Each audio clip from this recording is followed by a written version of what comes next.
జై సద్గురు మహారాజుకు జై. శ్రీ అచల శుద్ధూరమయ్య స్వాముల వారికి జై. బ్రహ్మ విద్య వలన ప్రయోజనమేమి? బ్రహ్మ విద్య వలన ప్రయోజనమేమి అన్నటువంటి ఈ విషయం గురించి ఈరోజు మనం చెప్పుకున్నాము.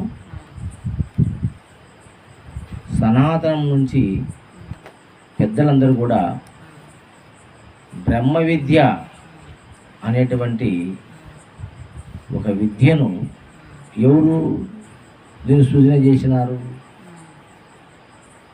అంటే మనకు షట్శాస్త్రాలు ఉన్నాయి. షట్శాస్త్రాలు పుట్టగొట్టు కోసం ఏంటి అంటే జీవశాస్త్రము, రసాయనిక శాస్త్రము, భౌతిక శాస్త్రము, గణిత శాస్త్రము, ఖగోళ శాస్త్రము, జ్యోతిష్య శాస్త్రము, భూగర్భ శాస్త్రము, ఇలా ఈ శాస్త్రాలు 6 శాస్త్రాలు ఉన్నాయి. ఈ 6 శాస్త్రాలు చదువుకొని మనం ఏదో ఉద్యోగం చేసుకొని 10 రూపాయలు సంపాదించుకొని జీవితం గడపడం కోసం పనికొస్తాయి ఆ విద్యలు. బ్రహ్మ విద్య అనేది మోక్షానికని పెద్దలే కనబెట్టారు. దీన్ని కూడా అంటే మానవుడే ఈ సృష్టిలో సమస్తాన్ని కనుగొనింది మానవుడే. ఒక దేవుణ్ణి ఏర్పాటు చేసుకునేది మానవుడే. ఆ దేవుణ్ణి ఎలా తెలుసుకోవాలనో అనేటువంటి పద్ధతులు పెట్టింది మానవుడే. ఆ పద్ధతులు ఇరుక్కుపోయి తెలుసుకోలేక అవస్థపడేది మానవుడే. ఇలా అనేక రకాలుగా మనో సంకల్పము చేత మానవుడు తన కష్ట సుఖాలకు, జనన మరణాలకు, స్థితిగతులకు భగవంతుడే కారణమని ఊహించి అట్టి భగవంతుడి చేతనే ఇదంతా జరుగుతూ ఉందని భ్రమించి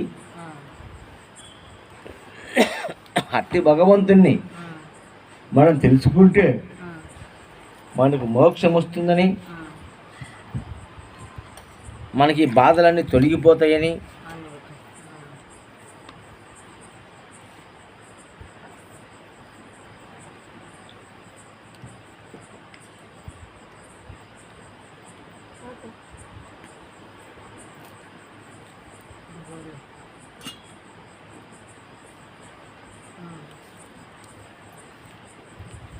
మరి ఆ భగవంతుణ్ణి ఎలా తెలుసుకోవాలి అనేటువంటి మాటను అనేక రకాలుగా పెద్దలు మార్గాలను ఏర్పాటు చేసినారు. కొంతమంది అన్ని పనులు వదిలేసి సన్యాసులయ్యి, కొంతమంది బ్రహ్మచారులై, కొంతమంది మరి ఈ యొక్క జీవన విధానంలో తను సంపాదించుకొని తనను పోషించుకునేటువంటి మార్గాన్ని వదిలిపెట్టి భిక్షాటన చేసి తన కడుపును నింపుకుంటూ కొండ గుహల్లోనూ, అడవుల్లోనూ, కుటీరాలలోనూ, ఆశ్రమాలలోనూ కూర్చొని అదే పనిగా యోచించినారు. దేవుని గురించి ఆలోచన చేసినారు. ఆలోచన చేసి ఆ దేవుడు ఎలా ఉంటాడో అని రకరకాలుగా చెప్పినారు. దేవుడు అంటే శక్తి అని కొంతమంది, దేవుడు అంటే వెలుగని కొంతమంది, దేవుడు అంటే చైతన్యం అని కొంతమంది, కొంతమంది అచలమని, ఎలాంటి చలనం చైతన్యం లేదనేది దేవునికి కొంతమంది. మరి ఆ దేవుడు కంటికి కనరారని కొంతమంది, ఆ దేవుడు అంతటా ఉన్నాడని కొంతమంది, ఇలా అనేక సిద్ధాంతాలు చేసుకున్నారు దేవుని విషయంలో. ఏమ్మా చేసుకుని అన్ని విద్యల కన్నా బ్రహ్మ విద్య గొప్పదని మళ్ళా దీనికి ప్రధాన పాత్రనిచ్చినారు. ఒక ప్రధానమైన ప్రత్యేకతను బ్రహ్మ విద్యకి ఇచ్చినారు. ఎందుకంటే ఈ బ్రహ్మ విద్యను అందరూ అభ్యసించలేరు. ఇది చాలా గొప్పది, చాలా కష్టంతో కూడుకున్నది. మరి ఈ సంసార జీవితంలో ఉన్న వాళ్ళకు మరి ఈ బ్రహ్మ విద్యను పొందడానికి సాధ్యం కాదు. ఎందుకంటే వాళ్ళు పొద్దున్న లేచిన నుంచి ఈ కుటుంబ సంసారం అనేటువంటి ఈ యొక్క జీవన విధానంలో పడి నిరంతరము బిజీగా ఉంటారు.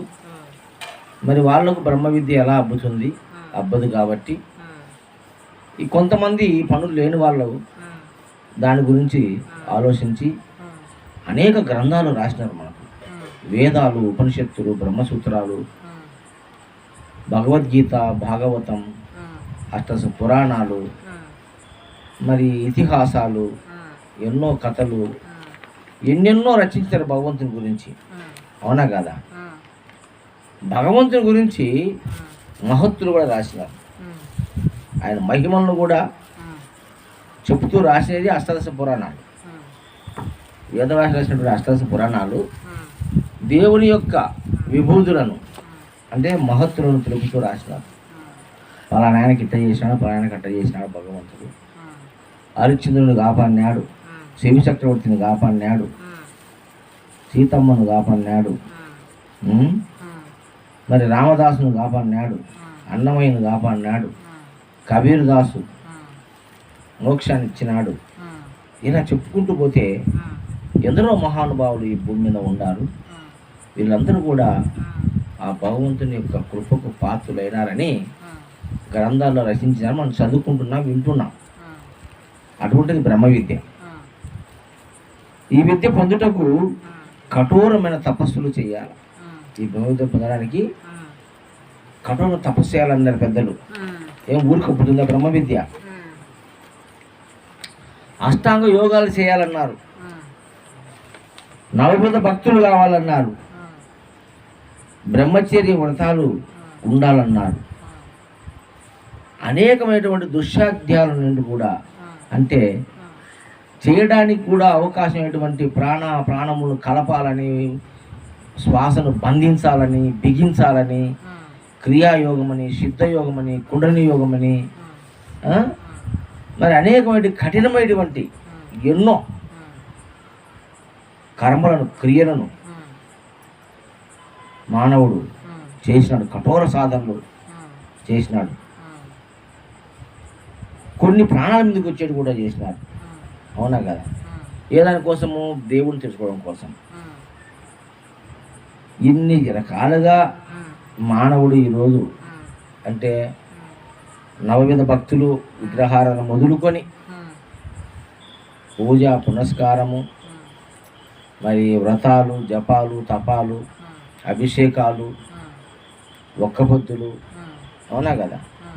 ఇలా అనేక రకాల భక్తిపూర్వకమైనటువంటి కార్యక్రమాలు చేస్తూ మళ్ళీ అష్టాంగ యోగములు, యమ, నియమ, ఆసన, ప్రాణాయామ, ప్రత్యాహార, ధ్యాన, ధారణ, సమాధి అనేటువంటి అష్టాంగ యోగములు, మరి తారకము, అమనస్కము, సాంఖ్యశాస్త్రము అనేటువంటి ఆ యొక్క పద్ధతులు, ఇలా ఎన్నో రకాలు చెప్పుకుంటూ పోతే జీవితం సరిపోదు. అన్ని సాధనలు ఉన్నాయి ప్రపంచంలో. ఒక్కొక్క మార్గంలో ఒక్కొక్కరు పద్ధతులను, ఆశ్రమాలను, సిద్ధాంతాలను, సాంప్రదాయాలను పెట్టుకొని ఈ బ్రహ్మ విద్యను ప్రబోధిస్తున్నారు.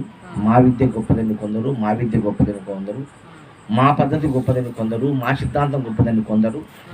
ఇట్లా అనేకులు అనేక సిద్ధాంతాల ద్వారా మేము దేవుణ్ణి చూపిస్తామని కొందరు, మమ్మల్ని నమ్ముకుంటే మీకు మోక్షం కలుగుతుంది కొందరు, మేము తప్ప ఈ ప్రపంచంలో ఏది సత్యము కాదని, మేము చెప్పేది సత్యమని, ఇది పరిపూర్ణమని, ఇది అచలమని, ఇది ఎరుకని, ఇది బ్రహ్మమని, ఇది ఆత్మని, ఇది పరమాత్మని. అవునా? మరి ఇలా అనేక రకాలైనటువంటి మాటలు చెబుతూ ఆ ఉన్న దైవాన్ని, ఆ దైవం ఉన్నదో లేదో ఎవరు ఎరుగలేదు, కానీ ఊహించి అనేక రకాలుగా చెప్పినారు దాని గురించి. అది ఉంటే ఇన్ని మాటలు అవసరం లేదు, అది ఉంటే ఇన్ని మాటలు అక్కరలేదు. అవునా కదా? లేని దానికి కదా పేర్లు ఎక్కువ, చెల్లరు గీతలు ఎక్కువ అని పెద్దలు ఒక మాట. కాబట్టి లేని దానికి ఎన్ని పేర్లు పెడితేనేమి, అది ఉన్నదైతే వచ్చి చెప్తుంటే నా పేరు అది కాదురా, నా పేరు ఇది. ఎందుకు మీరు రకాలుగా చెప్తున్నారు, నన్ను గమ్ము పెట్టించున్నారు మీరందరూ, నా పేరు ఇది అని చెప్తుంది కదా. 10 రకాలుగా పేరు పిలిస్తే నిన్ను, నా కాదయ్యా పేరు, నా పేరు నాగసుబ్బమ్మ, నువ్వు ఎల్లమ్మ పుల్లమ్మ అని పిలిచి కాకు, నా పేరు నాగసుబ్బమ్మ అని చెప్తావు కదా. యథార్థంగా ఉంటే ఒక పేరే చాలు, లేకపోతే 100,000 నామాలైనా పెట్టుకున్నాము. అట్లా భగవంతుడు ఎవరు తెలియకనే మనం ఇన్ని పేర్లు పిలుస్తున్నాం, అవునా కదా. అన్ని నామాలు ఆయనయే అంటాం మళ్ళా, అవునా కదా. అన్ని రూపాలు ఆయనయే, అన్ని రూపాలు ఆయనయే అని నా, ఎందుకంటే అడు తెలుసు కదా మనకు, ఏ రూపంతో ఉన్నాడు, ఏ నామంతో ఉన్నాడు తెలియదు కాబట్టి అన్ని రూపాలు ఆయనయే. అలాగే ఏ పేరు తెలియదు కాబట్టి అన్ని పేర్లు ఆయనయే. ఇంకా శివునికి ఏది కాక అంతటా ఆయన ఉన్నాడు, మురుగుతు సందుడి ఒకడు ఉన్నాడు. చూడు మన మానవుడి మనస్సు ఎన్ని రకాలుగా ఇలా చెప్పుకుంటూ పోతూ ఉన్నాము. ఇంత ఇంత సాగు సావాలన్నా బ్రహ్మ విద్యకు, అంటే ఇన్ని అలసాట్లు పడాలన్నా. సరే ఇన్ని అలసాట్లు పడి తెలుసుకుంటే ఏంటి ప్రయోజనము, ఏ ఫలం వస్తుంది, నీకు స్వర్గం వస్తుందా?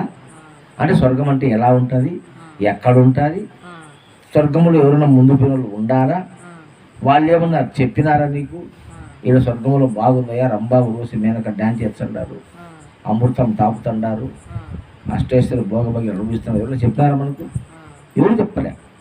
స్వర్గము దుర్లే, మనం నరకము దుర్లే, తెలియదు.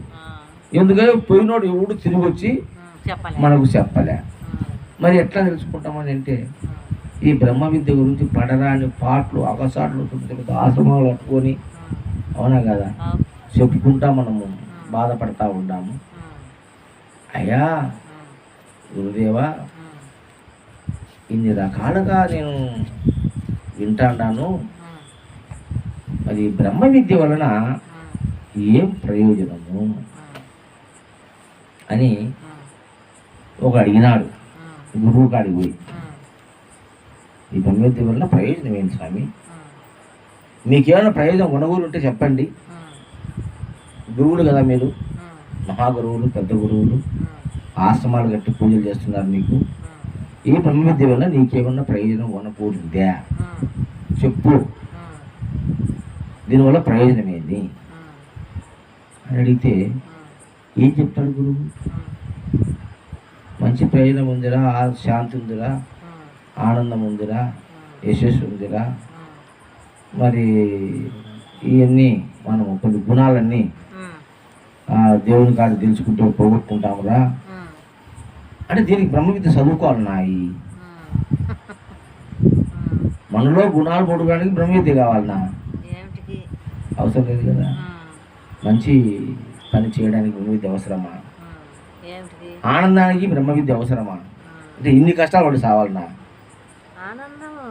ఇన్ని కష్టాలు పడితే కానీ ఆ బ్రహ్మ విద్య మనకు లభించదా? ఇది ఎట్లా స్వామి, బ్రహ్మ విద్య వల్ల ప్రయోజనం ఏమి నాకు అని ఒక శిష్యుడు అడిగితే గురువును ఆచరించి దూరమే స్వామి అని చెప్తున్నాడమ్మా.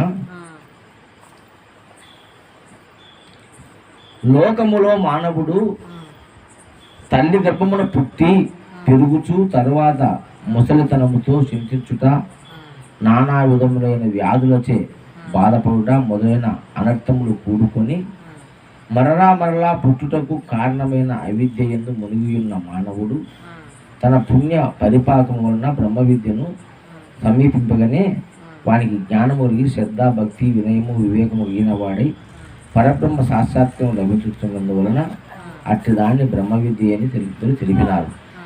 బ్రహ్మమును తెలిపే విద్య అయినందువలన బ్రహ్మ విద్య అని పేరు కలిగినది. గురువు చెప్తున్నాడు ఇక్కడ. అయ్యా 80 జీవరాశులలో మానవుడు కూడా మహా గొప్పవాడని చెప్తున్నాడు. ఈ మానవుడు తల్లి గర్భను పుట్టినాటి నుంచి పెరిగి పెద్ద అయినంత వరకు, ముసలితనం వచ్చి రోగాలు వచ్చి సత్యంత వరకు అనేక పడరాని పాటలు పడుతూ ఉన్నాడు. ఇటువంటి ఈ నరకాన్ని నుంచి మనం బయటపడాలంటే గురువు దగ్గరికి పోతే ఈ బ్రహ్మజ్ఞానాన్ని మనకు ఆయన తెలుపుతాడు. ఎప్పుడైతే ఆ బ్రహ్మజ్ఞానం నీకు కలుగుతుందో అప్పుడు నీలో వినయము, విధేయత, మంచితనము, మరి ఆనందము, సంతోషము, శాంతి, సుఖము, పరోపకారము, ఇలాంటి మంచి గుణాలు, దయ, కరుణ, జాలి ఇటువంటివన్నీ నీలో కలుగుతాయిరా. అప్పుడు నీ జీవితం సుఖమయం అవుతుంది.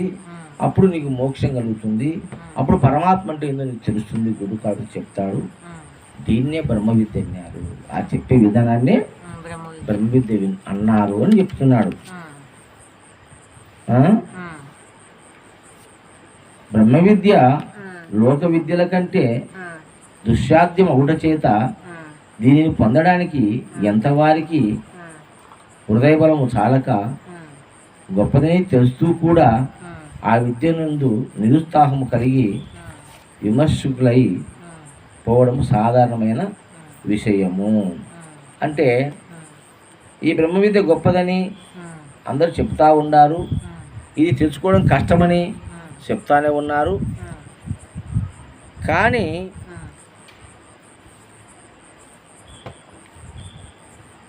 దాన్ని తెలుసుకోవడానికి మాత్రము ఈ మానవుడు దాని దగ్గరికి పోలేకున్నాడు.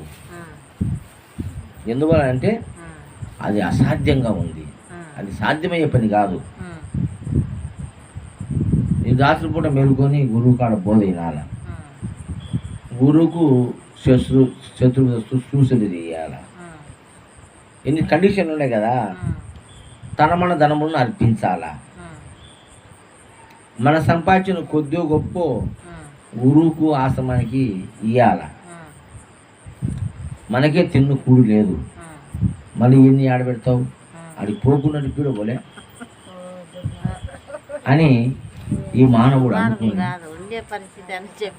అనుకొని ఆడికి పోవడమే మానుకున్నాడు మానవుడు. ఆ బ్రహ్మ విద్యద్దు, ఆ గురువు వద్దు, మాకేమొద్దు స్వామి, ఏదో పని చేసుకుంటాం, తింటాం, బతుకుతాం, సంసారం చేస్తాం, చాలు, ఇంకా అన్నీ మాకెందుకు, లేనిపోని కష్టాలు ఎందుకు పెట్టుకోవాలా? అవునా కదా. ఆశ్రమ కాడికి పోతే కష్టాలే కదా. అంటే మనమంటే ఏమి లే, వేరే ఆశ్రమాల కాడికి పోతే ఆ గురువుని దర్శనం చేసుకోవాలంటేనే లెక్క 10,000 లెక్క ఇచ్చే కానీ ఆయన పాద స్పర్శ మనకు తగలదు. తర్వాత ఉపదేశం పొందాలంటే 20,000 ఇవ్వాలా, 30,000 ఇవ్వాలా. ఆయన పూజ చేయాలంటే 50,000 ఇవ్వాలా. చూడు ఎంత పనిందో. వాళ్ళ కాడ వెళ్ళి తీసుకొని చేసుకొని మళ్ళీ ఆయన చెప్పినట్టు వినాలా, మళ్ళీ సంవత్సరం లెక్క ఇవ్వాలా. ఇది చాలా కష్టమైన పని కదా. మళ్ళీ మంత్రం వచ్చాడు, దాన్ని పొద్దున శాతం కొనగాల. పని అంతా మానుకొని పని అంతా మానుకొని పొద్దున సాయంత్రం గంట సేపు స్నానం చేసి ఈ పొద్దున ఇక్కడ కూర్చొని దేవుని ముందర కూర్చొని కొని రుద్రాక్షమాల తిప్పాలా. ఏం ప్రయోజనం దానివల్ల? ఇన్ని కష్టాలు ఎందుకు పడాలి? మనం ఏం పాపం చేసినాము?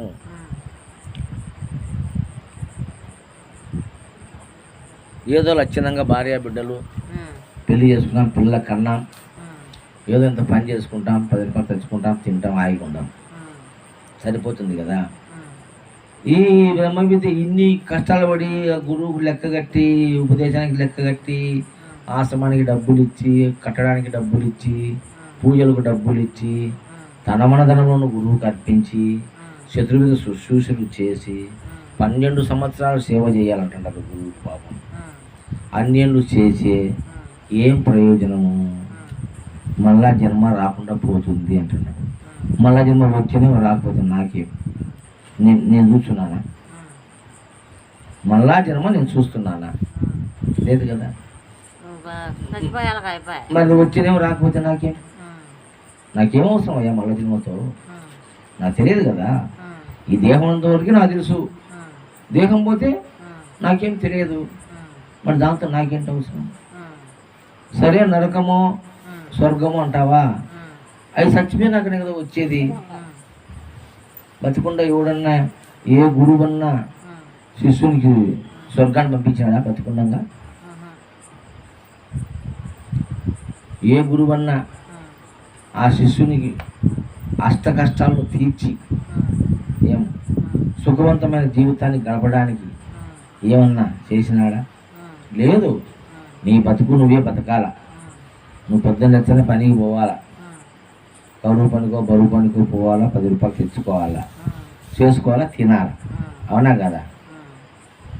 ఈ ఆశ్రమాలమ్మడి గురువులమ్మడి పోతే 10 రూపాయలు ఖర్చు అవుతుందే కానీ మనకు మరి బ్రహ్మ విద్యలో ప్రయోజనం ఏమి? నాకు అర్థం కావడం లేదు, చెప్పండి స్వామి ఆయన చెప్తున్నాడు. నాయన నీకు శాంతి వస్తుంది, సుఖం వస్తుంది, ఈ అజ్ఞానం పోతుంది. జ్ఞానం అంటే ఏంటి? అజ్ఞానం అంటే ఏంది? జ్ఞానం అంటే ఏంది? అజ్ఞానం అంటే ఏంది?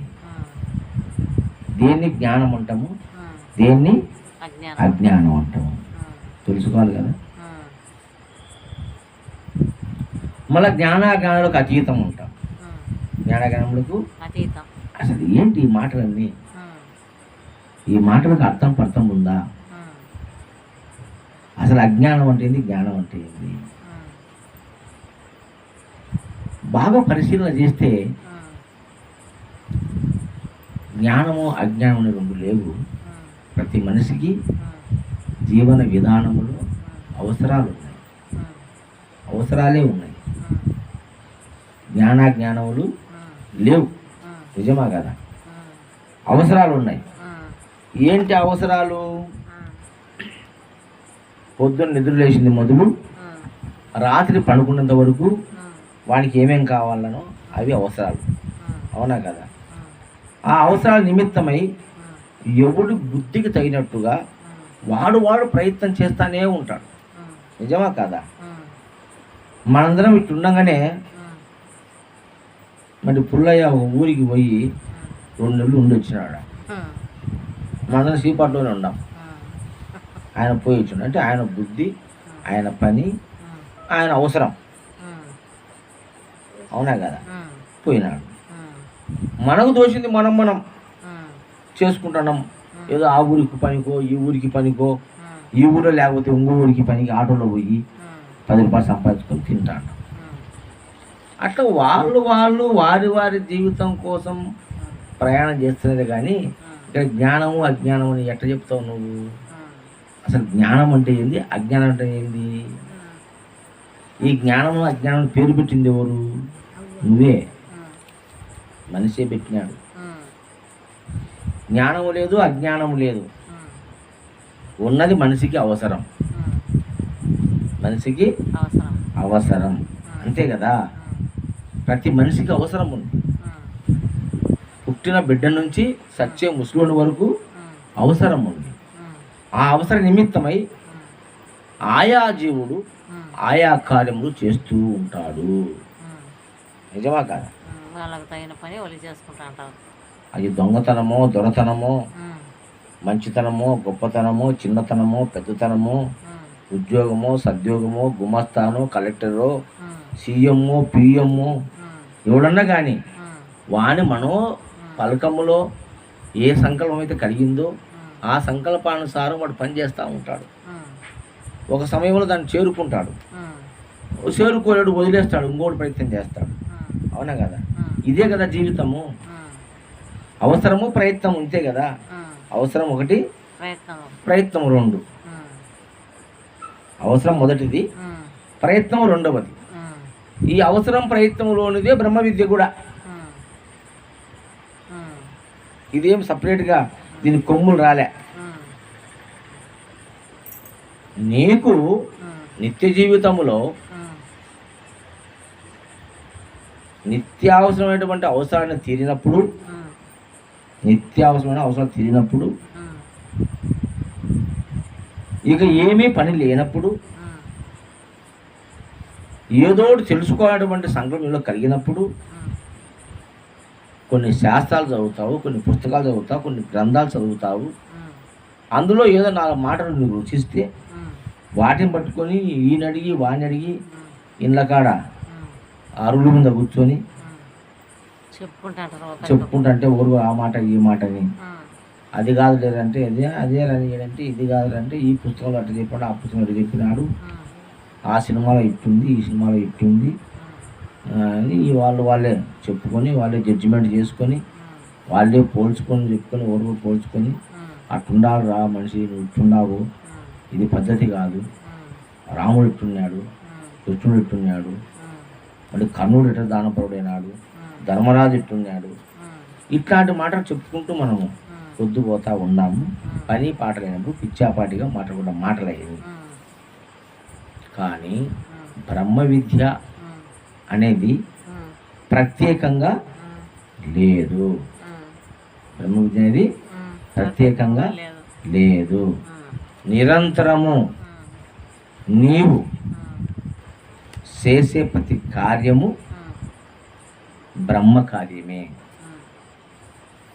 నువ్వు పలికే ప్రతి పలుకు బ్రహ్మవాక్యే. నీవు ఆలోచించే ప్రతి ఆలోచన అది సంకల్పం మాత్రమే ప్రభు సృష్టి. ఆ సంకల్పము భగవంతుందే. అవునా కదా? సర్వం కలివిదం బ్రహ్మ అన్నప్పుడు, విశ్వవ్యాప్తంగా ఆ పరమాత్ముడే ఉన్నప్పుడు నువ్వు పరమాత్మ స్వరూపమే అవుతావు. కాబట్టి నీ అవసర నిమిత్తం నీకేదో అవసరమో అది చేసుకుంటూ పోవడమే నిజమైనటువంటి బ్రహ్మ విద్య. 4 శ్లోకాలు నేర్చుకొని చెప్పడం కాదు.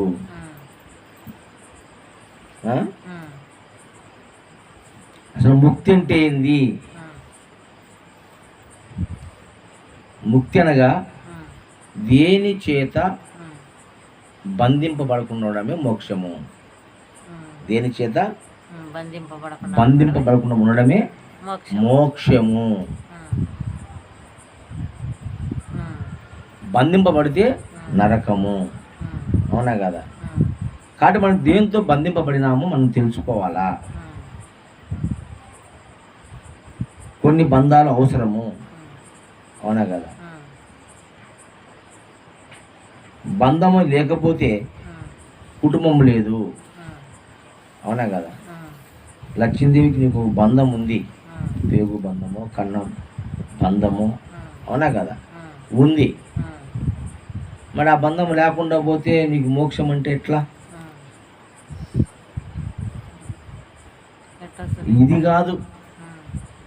నీకు బంధం ఉంది, కానీ ఆ బంధములో ఇరుక్కోవద్దు. నువ్వు ఫ్రీడంగానే ఉండు. నువ్వు దేనికి బానిస కాకూడదు. నువ్వు దేనికి ఒకరికి అధిపతివి కాదు, ఒకరికి గుమస్తావు కాదు. నువ్వు అన్న సత్యాన్ని తెలుసుకో. కట్టుకున్న మోడు కానీ, కన్న బిడ్డ కానీ, ఎవరన్నా కానీ ఎవరికి నీవు గుమస్తావు కాదు, ఎవరికి నీవు అధికారివి కాదు. అవునా కదా?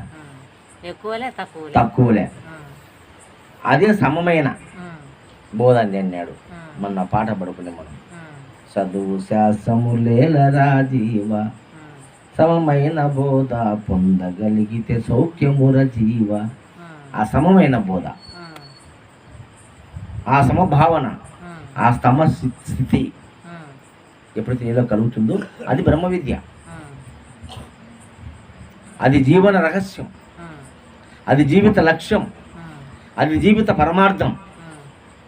అంతకుమించి ఏ పరమార్థము లేదు. ఉందని భ్రమపడితే దానికి శాస్త్రాలు వస్తాయి, వేదాలు వస్తాయి, ఉపనిషత్తులు వస్తాయి. ఇవన్నీ చదివి మొయ్యలేక తలకాయ పట్టక మెంటలెక్కి పిచ్చెక్కి పోతారు. గురువులేమో వచ్చిన వాళ్ళకందరూ చెప్తానే ఉంటారు ఏదో ఒక మాట. అవునా కదా? ఆ విధంగా ఎప్పుడైతే మనం తెలుసుకుంటామో ఏ దానికి ఏది బంధం లేదమ్మా, దేనితో నువ్వు బంధింపబడద్దు, దేనికి కట్టుబడద్దు. నీకు నచ్చిన పద్ధతిగా నువ్వు ఉండు, నీకు ఇష్టం వచ్చిన మార్గంలో నడుచు, నీకు ఇష్టం వచ్చిన రీతిగా నువ్వు ఉండు. అర్థమైందా? నా ఇష్టం అంటే మళ్ళీ నువ్వు సంఘానికి సమాజానికి వ్యతిరేకంగా జీవించొద్దు. అర్థమైందా? అందరి మీద కొట్లాడబోతాడు నా ఇష్టం అంటే అది కాదు. మానవీయ విలువలు ఉంటాయి. నీ ద్వారా ఇతరులను ఒక మాట కూడా నువ్వు అనకూడదు. బాధ పెట్టకూడదు. అవసరం లేదు, మనకి ఏం పని? ఎవరన్నా ఒక మాట అన్నా ఏం పోతుంది నీకు? నన్ను కాదనుకో, నీ పని నువ్వు చేసుకో, వాళ్ళతో ఏం పని? ఈనపడినట్టుగా ఉండు. నువ్వు చెడ్డ మాట చెప్తే, మంచి మాట చెప్తే ఈను ఆలకించు, నడుచుకో. మంచి మార్గం, మంచి పద్ధతి విను, ఆలకించు, నడుచుకో. చెడ్డ మాట అయితే కనుక విననట్టుగా ఉండు, వినపల్లే నాకు అనుకో. మనం కొన్ని మాటలు వినపడినట్టుగా వింటాం, అట్టుండాలా. ఏది? చెడు తలంపులో, చెడు మాటలలో. నీ ఉపయోగపడితే తీసుకో, ఇది నీ జీవన విధానం, ఇదే బ్రహ్మ విద్య వల్ల నీకు ప్రయోజనం. ఏం ప్రయోజనం అంటే దాన్ని ఖచ్చితంగా ప్రశ్నించుకుంటే దానివల్ల ఎలాంటి ప్రయోజనం లేదంట నేను. అవునా కదా? సరే స్వామి, కొంచెం సంతోషం కలిగింది, ఆనందం ఉంది. నో, ఇవన్నీ ఒట్టి మాటలు, నేను నమ్మను. నేను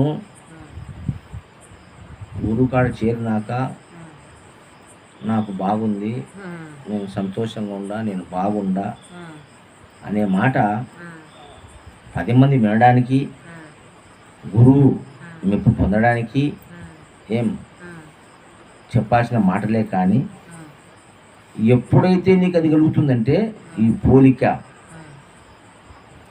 ఒకరిని చూసి మనం పోల్చుకోవడం, తర్వాత బంధ నుంచి విముక్తి కావడం, ఈ 2 జరగాల గురువు ద్వారా. నీకు ఈ గురువు మాటల ద్వారా నీకేం తెలుసుకోవాలంటే ఈ 2 పోవాలా నీలో. అంటే బంధం అంటే ఇడిపోమని కాదు చెప్పేది నేను, అంటే అంటున్నట్టుగా ఉండాలి. నువ్వు ఎటు చెప్తే అట్నే. అవరా, నేను చెప్పినట్టు వినవా నువ్వు? నువ్వా నాకు అత్తవు, నేనా నీకు అత్తను అంటే ఏమయ్యాడా?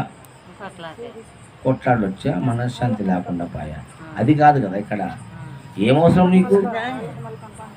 సరే అమ్మా, మీ ఇష్టం ఎట్లా చేసుకోండి, నాకేం సంబంధం అవ్వలే. మీకు ఎట్లా చూస్తే అట్లా చేయండి, నాకెట్లా చూసి నేను చేసుకుంటాను. వ్యతిరేకంగా ఉండాల్సిన అవసరం లేదు. అవునా కదా? శ్రద్ధగా పని చేసుకో, శ్రద్ధగా మాట్లాడు, శ్రద్ధగా విను, శ్రద్ధగా తిను, శ్రద్ధగా నిద్రపో. అవునా కదా? అన్నీ శ్రద్ధగా చేసుకో, ఇది పరమార్థం. ఎన్ని శాస్త్రాలు చదివినా, ఎన్ని తపస్సులు చేసినా, ఎన్ని ధ్యానాలు చేసినా శివుడికి ఏం కావాలి? నీకు ఇయే. అవునా కదా? పరులను నిందించగాకు. ఏం? ఆకలి, నిద్ర, భయ, మైథునములు సర్వజీవులకు సమానం కనుక ప్రకృతిలో ఉన్నాయి కాబట్టి ఆకలి తిను, మంచి మంచి పదార్థాలు చేసుకొని తిను, దొరక్కపోతే మంచిని తాగు. ఏమి? లేదా పండ్లు ఫలాలు తిను, సంగటో సద్యో తాగు. ఏమది ఆహారం కాదా? ఏదైనా అది అమృతములాగా నువ్వు స్వీకరించు, అదే నీకు యశస్సునిస్తుంది. పోలిక చూసుకోగా, పోలిక పెట్టుకోగా. ఈ కడుపుకు ఏం బేసిన నిండుతుంది? దీనికి నాలుగు కావాలా? ఇడ్లీలు, దోశలు, వడలు, పూరీలు, పొంగలి నాలుగు కావాలా? అదే నాలుగు కడుపు నిండుతుందా? నాలుగు కడుపు నిండదు. అవునా కదా? దాటిపోతే కడుపు నిండుతుంది. కానీ దానికి రుచితో పని లేదు. ఈ కడుపుకు రుచితో పని లేదు. ఏది తిన్నా కడుపు నిండుతుంది. అవునా కదా? కానీ నాలుగు రుచి కావాలి. చేసుకో రుచిగా, వద్దని చెప్పలే. ధర్మయుతంగా, ధర్మార్థ కామ మోక్షం అని చెప్పినారు కదా. మళ్ళీ అంటే ధర్మయుతంగా నీకు కలిగిన కాడికి నువ్వు చేసుకొని తిను. లేదు ఇరుగుంటూ పొరుగుంటూ అడుక్కొని తిను. తినాలనుకుంటే తప్పు లేదు. అయితే నీకున్నావు వాళ్ళకి పెట్టు. వాళ్ళు తెచ్చుకొని తింటా, నాది పెట్టనంటే కుదరదు. ఇది దోషం. ఇది తెలుసుకోవాలి మనం గురువు కాడికి పోయిన తర్వాత. మంచి మనస్సు, మంచి జ్ఞానము, మంచి బుద్ధి, అందరి ఎడల ప్రేమ, సర్వులను మనకు శత్రువులు ఎవరు లేరు. అందరు మానవులంతా కాదు, జంతువులు కూడా మనకు ఫ్రెండ్సే, మన స్నేహితులు. అవునా కదా? ఒక కుక్క పిడిచాడని చెప్తే మొన్న ఆ పాప వచ్చింటే వాళ్ళ కుక్క వెనకమ్మడు వచ్చింది, రమ్యను వచ్చింటే ఆమె భూ పెడితే కుక్క వచ్చి వాళ్ళు కూర్చుని ఎదురుగా పోదాం వాళ్ళ ఇంటికని. అవునా కదా? అది ఫ్రెండ్షిప్ కదా? అట్లా సర్వజీవుల మీద దయ కలిగి ఉండు, అందరిపైన దయ కలిగి ఉండు. ఇదే కదా చెప్పేది, నేర్పేది.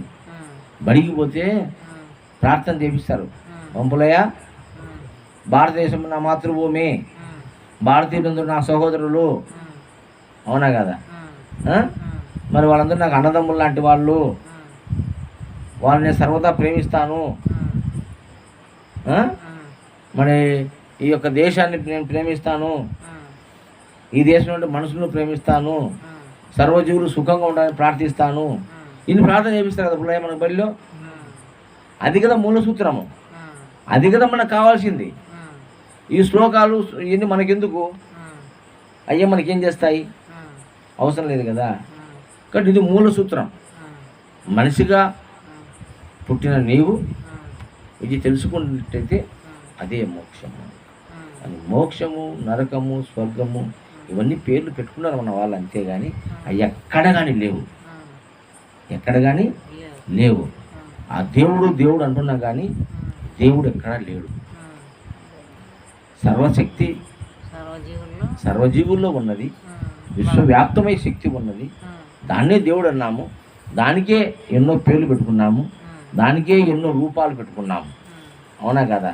ఎందుకంటే ఒక రూపము లేదు దేవునికి, కాబట్టి అన్ని రూపాలను కొలుస్తున్నాం. ఒక నామం లేదు దేవునికి, అనేక నామాలు పెట్టుకున్నాం. ఒక నామం ఉంటే ఇన్ని నామాలు మనం ఎందుకు పెట్టుకోవాలి? ఆ పేరుతో పిలుస్తాం కదా. అవునా కదా? ఒక రూపం ఉంటే ఆ రూపం కొలుస్తాం కదా, ఇన్ని రూపాయలు ఎందుకు కొలుస్తాం మనం? లేదు కాబట్టి వచ్చింది, లేడు కాబట్టి నమ్మాల్సిన పని పడింది.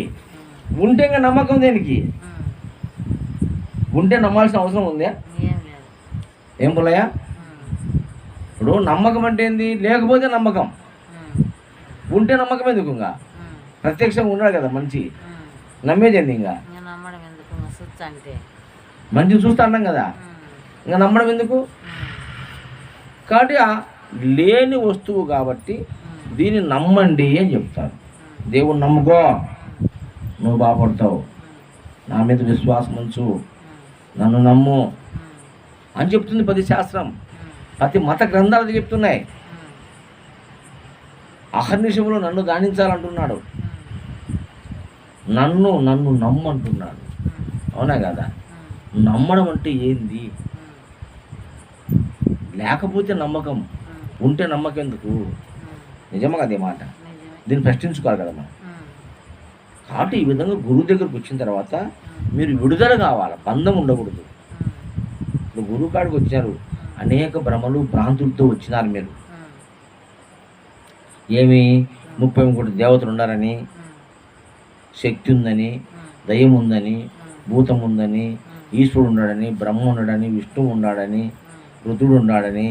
అవునా కదా?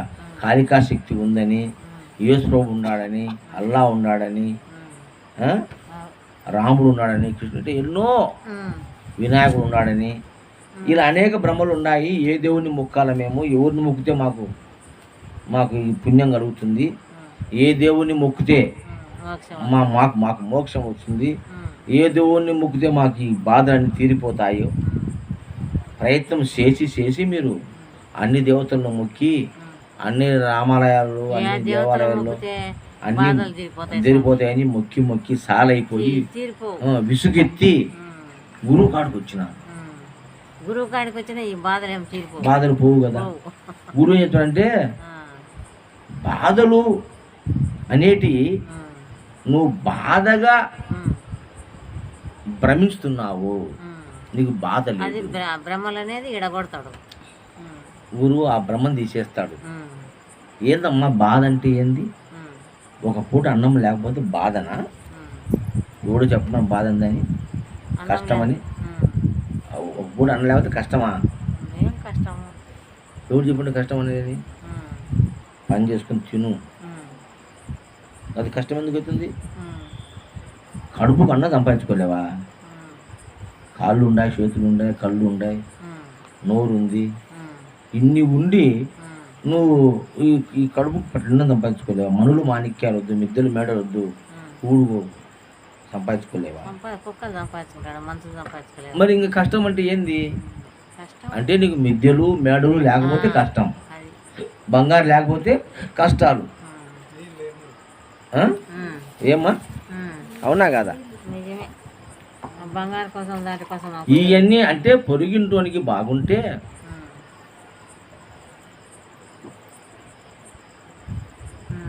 కష్టం. ఎప్పుడైతే ఎదుటివాడిని చూసి నువ్వు భ్రమించినావో అప్పుడు మొదలైంది నీకు కష్టం. ఇదే మాట నా సుభద్రమ్మ ఇంట్లో జరిగింది ఒక విషయం. ఏం నాయనా, నేను మా ఫ్యామిలీ అంతా, మా కొడుకు కానీ మా కోడలు కానీ, చివరికి నా మనవరాళ్ళు కానీ గురువు అంటే అంత భక్తి, నమస్కారం చేసుకుంటారు. ఎంతమంది దేవతలను మొక్కుతున్నాము, మరి గురువును పూజిస్తూ ఉన్నాము. మా బతుకులు ఇంతేనా, మేము ఇంతేనా, మాకు మార్పు రాదా? మా మా కుటుంబం ఇట్లా అయిపోయింది, మేము గొప్పగా ఎదగలేమా? మా స్థితి ఏం కారణం ఏంటి ఆయన? మేము ఏ జన్మలో చేసుకునే పాపం ఇది? ఈసుడు ఎన్ని సంశయాలు మనిషికి. అంటే కొన్ని సంవత్సరాలుగా గురుబోధ వింటా ఉన్నప్పటికీ ఇది పోలే. అదేందో గురిగింజకు నలుపు ఉంటుందని అది అది కనపడదంట, దానికి కానరాదంట. అట్లా మనం ఎంత చేసినా తన స్థితి కాడికి వచ్చేసరికి మనిషి హృదయములు బాధ ఉంది, ప్రతి ఒక్కరికి ఉంది, ఆమెకే కాదు. ఎట్లనైనా ఎట్లా పోతుంది నాయన ఏదని అడిగింది ఆయన. అంటే అది పోదుమ్మా, పోతుందని ఎవరు చెప్పినారు నీకు? నేను యావద్దని చెప్పినాను నీకు. అమ్మ నాకు ముక్కండి, నాకు పూజలు చేయండి, మీ కష్టాలు బాధలు పోతాయని నేను ఎప్పుడో చెప్పినానమ్మా మీకు అందరికీ? ఏం పుల్లయ్యా, చెప్పలే కదా? మంచి మార్గం తెలుసుకోండి, మంచి గుణము కలిగి ఉండండి, పరోపకారార్థం మిదం శరీరం అని 10 మందికి చేసే సాయం చేయండి, మంచిగా ఉండండి అని చెప్తున్నాం. అంతేగాని మీరు వచ్చి రోజు ముక్కుంటే మీ సంసారం నేను చూసుకుంటా అని నేవద్దని చెప్తున్నా, నా సంవత్సరానికి నేను అవసరాలు పడతాండా. అవునా కాదా? బియ్యం కొనుక్కోవాలా, సరుకులు కొనుక్కోవాలా, బాడీలు కట్టాలా, పిల్లలు చదువులు చెప్పించుకోవాలా, మరి ఆసుపత్రికి పోవాలా, ఇన్ని పనులు చేసుకుంటాను కదా నేను. మీరు అట్లా చేసుకుంటూ అన్నారు. కాకపోతే మనమంతా మనుషులం కాబట్టి, ఒక మనసు ఉంది మనందరికి, ఒక మనసు ఉంది కాబట్టి మనందరము ఒక జాతి పక్షులం కాబట్టి ఒకసారి కూడుకున్నాం. అవునా కదా? రచ్చబండ కడుగుతూ మాట్లాడినట్టు మనమంతా ఆసన కడుగుతూ మాట్లాడుతున్నాం. ఎందుకంటే మన మనసులన్నీ ఒక విధంగా ఉన్నాయి కాబట్టి, అంటే భావాలు కలుస్తున్నాయి మనందరి, అందుకు మనం స్నేహంగా ఉన్నాం. అవునా కదా? ఆ భావాలు కలిసిన వాళ్ళు దూరంగా ఉన్నారు. వాళ్ళకి మనకు సంబంధం లేదు, వాళ్ళ మాటలు వేరు, మా మాటలు వేరు, వాళ్ళ పద్ధతులు వేరు, మా పద్ధతులు వేరు, వాళ్ళు దూరంగా ఉన్నారు. అవునా కదా? కలిసరే వాళ్ళు మనం కలిసినాం కాబట్టి ఉన్నాం. అంటే మా ఇంటి పోకపోతే ఎందుకు నాయన? ఇప్పుడు బ్రహ్మ విద్య వల్ల ప్రయోజనం ఏమైనట్టుగా ఇది కూడా అంతే కదా? ఏం ప్రయోజనం అనే కదా? మరి 20 ఏళ్ళ నుంచి ఇవ్వచ్చు కదా అమ్మ, 20 ఏళ్ళ నుంచి. మళ్ళీ మా మూర్తి కూడా పాపం 20 ఏళ్ళ నుంచి ఊరును పట్టుకొని ఆశ్రయించడం చేస్తే ఈ బుద్ధుడికి కష్టాలు తీరలే, బాధలు ఉన్నాయి, కష్టాలు ఉన్నాయి, అప్పులు ఉన్నాయి, ఇబ్బందులు ఉన్నాయి. ఇది ఎన్నాళ్ళు, ఎంతవరకు, ఏంది జీవితము అర్థం కాలే, అర్థము కాలే. వెనక్కి పోయేదాకా ముందుకు వచ్చేదానికి లేదు.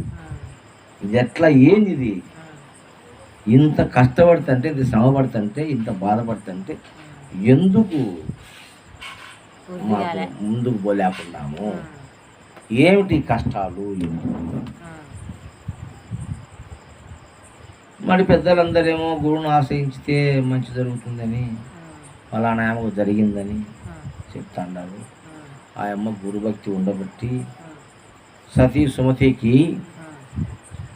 సుమతి తన భర్తకు శాపం పెడితే ఆ ముని పొద్దు పొడిచారు కదా, నీ తల ముక్కలవుతుందని శాపం పెట్టాడు కదా. ఆ ముని ఏం చెప్తున్నాడు? యానుడు ఆ ముని ఆమెడు ఒక చెట్టుకు యాలేశారు ఆ ముని. అవునా కదా? చెట్టుకు యాలేసి ముళ్ళ కంచె ముళ్ళ పందిరిలో కూర్చోబెట్టారు. ఆయన అది కదిలితే ముళ్ళు కూర్చుకుంటాయి. ఆయన శాపం పెట్టినాడు ఈ సుమతి వాళ్ళ భర్తకు. ముని పెట్టినాడు.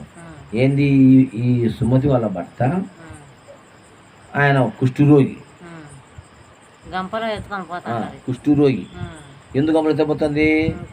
నాకు అందమైన అమ్మాయి కాడికి నన్ను పిలుచుకోబో, నేను ఆమెతో సంభోగం చేయాలని అడిగితే భోగం ఎక్కడ పెట్టమంటే సరే రా స్వామి అని ఆమెను గంపలో కూర్చోబెట్టుకొని కుష్ఠరోగం నీసు అంతా కడుతుంది ఒళ్ళంతా అని గంపలో బాగా చెత్త బిత్త వేసుకొని గడ్డి వేసుకొని మెత్తగా దాంట్లో కూర్చోబెట్టుకొని పోతే కాళ్ళు పెట్టుకుంటాయి కదా గంపలో కూర్చుంటే. నెత్తి పెట్టుకొని పోతుంటే ఆ చెట్టుకు ఎలవనాడు ఈ ఋషి. తలకాయ కింద కాళ్ళు పైకి పెట్టి తీసి చుట్టూ ముళ్ళ కంచె పెట్టినారు. అటు కదిలితే కుచ్చుకుంటాయి ముళ్ళు. అది సపస్సు కాదు, వానికి శిక్ష వేసినాడు ఒకడు. ఒక రాజుని శిక్ష వేసినాడు చూడు. ఆ ముని శాపం పెట్టినాడు ఈయనకి. తెల్లాడితే ఏ ఒక్కరు కాక నీ తలకాయ అని. ఎందుకు? ఈయనకి కాలు తగిలింది దానికి. ఇరుక్కోటి కాలు తగిలితే ఆ కాలుకు వాడు కదిలినాడు. కదిలేనకల్లా ముళ్ళని కూర్చునే ఒళ్ళంతా వానికి. ఆ నొప్పి భరాయించలేక శాపం పెట్టినాడు. అంటే వాని తలకాయ తెల్లారగల ఏ ఒక్కరైతాయని చెప్పే ముని అంత శక్తి ఉండి నీవు ఈ ముళ్ళ కంపలు ఎందుకు ఇరుక్కోండావు? దీన్ని తీసేసుకోలేవా? శాపం పెట్టినవే ఈ ముళ్ళ కంపలు లేకుండా చేసుకోలేవా? అట పోనీలే. ఆ సతీ సుమతి సూర్యుని ఉదయించకుండా చేసిందంట. సూర్యుని ఉదయించుకునే శక్తి అనుకుంటే వాళ్ళు మూడు కుష్ఠరోగం బాగా చేసుకోవచ్చు కదా. ఎట్టయితే మళ్ళా రావణాసురుడు సీతమ్మ ఎత్తుకుపోయాడంటే గడ్డ వెళ్ళకి ఇచ్చేసుకొని పోయాడంటే సీతమ్మ పట్టుకుని ధనసే ఎత్తలేకపోయినాడే అప్ప. గడ్డ గులగిచ్చి ఎక్కడించుకొని ఏది ఎత్తుకొని పోయాడంటే ఎట్టెట్టెత్తకపోయినాడు. అది వస్తుంది, ఇది వస్తుంది. అది కాదని ఇప్పుడు అది ధనస్సు ఎత్తలేక మీద చేసుకున్నాడు. చేతుల మీద చేసుకొని తణుకులాడుతుంటే ఆయన వచ్చి ఎత్తినాడు. అది సీతమ్మ చిన్నప్పుడే బాలు ఆడుకుంటా పూల బంతి పోయి ఆ బంతి దాని సాటి పోతే రెండు చేతులు ఎత్తాడు, పక్కన పెట్టిందని. రెండు చేత్తోనే అదే ఒంటి చేత్తోనే ఎడమ చేత్తో అట్లా పైకి ఎత్తి అది తీసుకునేది. అది చూసినాడు అలా నాయన. కుడి చేతి కూడా పెట్టలే అమ్మ. ఎడమ చేతితో ఎత్తి అటు పక్కన పెట్టింది దాన్ని ఎత్తలేకపోయినా రావణాసురుడు. మరి ఏమైనా గడ్డ వెలకి చెట్టుకొని పోయాడంట. అది ఎంత ఉంటుంది కట్టు కథ. విమర్శించాడా చెప్తున్నాం విషయం. అంతేదే సతీశ్వమతి నిజమే. సూర్యున్నే పుట్టకుండా ఆపిందంటే కుష్ఠరోగాన్ని బాగా చేసుకోలేదు అప్పులయ్య. ఈ సృష్టిలో ఉన్నటువంటి 80 లక్షల జీవరాశులకు జన్మనిచ్చిన వాడు సూర్యుడు. ఆ సూర్యుడు లేకపోతే ఈ భూమి మీద సృష్టి లేదు. అవునా కదా? అటువంటి దాన్ని ఆపిందంటే మరి ఆఫ్టర్ ఆల్ ఈ ముద్దుగుట్టు చచ్చేటువంటి ఆ మొగునికి కుష్ఠరోగాన్ని ఎందుకు బాగా చేసుకోలేకపోయింది అమ్మ? అంత శక్తిమంతురాలు.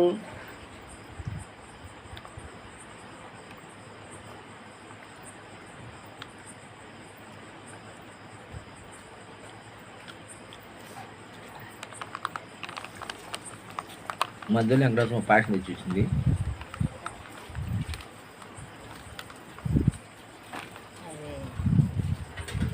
అన్నీ గుర్తయ్యే ఉన్నాయి సుమారుగా.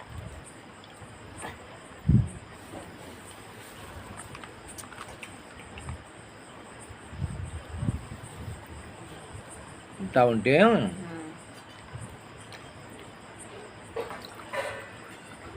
సరే అమ్మా, నీకు కష్టాలు వచ్చినాయి, బాగానే ఉంది.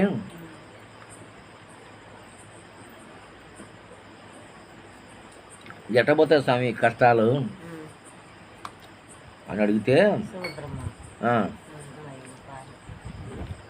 ఇవన్నీ కష్టాలు అని నువ్వు అనుకున్నంత వరకు పోవన్నీ. ఇంతకు కష్టాన్ని పేరు పెట్టావు నువ్వు, అయ్యాడపోతే ఇంకా కష్టం అన్నాక కష్టం వచ్చింది. నాకు నేను ఆకేసుకునేది నాకు అదే మా జీవితాన్ని అడిగితే నేను. సరే అమ్మా, నువ్వు మీ అమ్మలు ఉంటే పెళ్ళి కాకముందు ఉన్నావు కదా, అప్పుడు నీకు కష్టాలు ఉన్నాయా అన్నా. ఆ కష్టం ఏదో నాకు తెలియదు నాయన. అప్పుడు మా నాయన సాగుకారి, ఆ ఊర్లో ఎవరికి ఏ కష్టం వచ్చినా మా ఇంటికి వచ్చారు. అందరి కష్టం మా ఆయన తిరుగుతున్నాడు. నాకు కష్టం అంటే తెలియదు, అసలు కష్టాలు ఉంటాయని కూడా నాకు తెలియదు. అంటే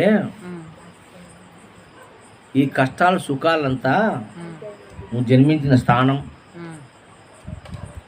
నువ్వు పుట్టి పెరిగిన ఊరు, నువ్వు ఎంచుకున్న ప్రదేశం, ఏం నీ సహవాసం వల్ల కడిగేటేనమ్మా ఇవన్నీ కూడా. నువ్వు అమ్మ నాన్న కాడ పుట్టినావు, ఆనందంగా ఏ కష్టాలు లేకుండా జీవితం గడిచింది. పెళ్ళి చేసినారు, మారిన వాడి నుంచి ఈ పక్కకు వచ్చినావు, ఈ ఇంటికి వచ్చి పడినావు. అప్పుడు ఆ ఐశ్వర్యం పోయింది, ఈ ఇంట్లో ఉండేది నీకు గతి అయ్యింది. దీనే నమ్ముకున్నావు, దీనికోసం బరిగొడ్లో కాసినావు, పాలు పిండినావు, ఇంటింటికి నీళ్లు కలిపి అమ్మినావు. పాలల్లో ఉత్తపాలు అమ్ముతావు అని ఏమన్నా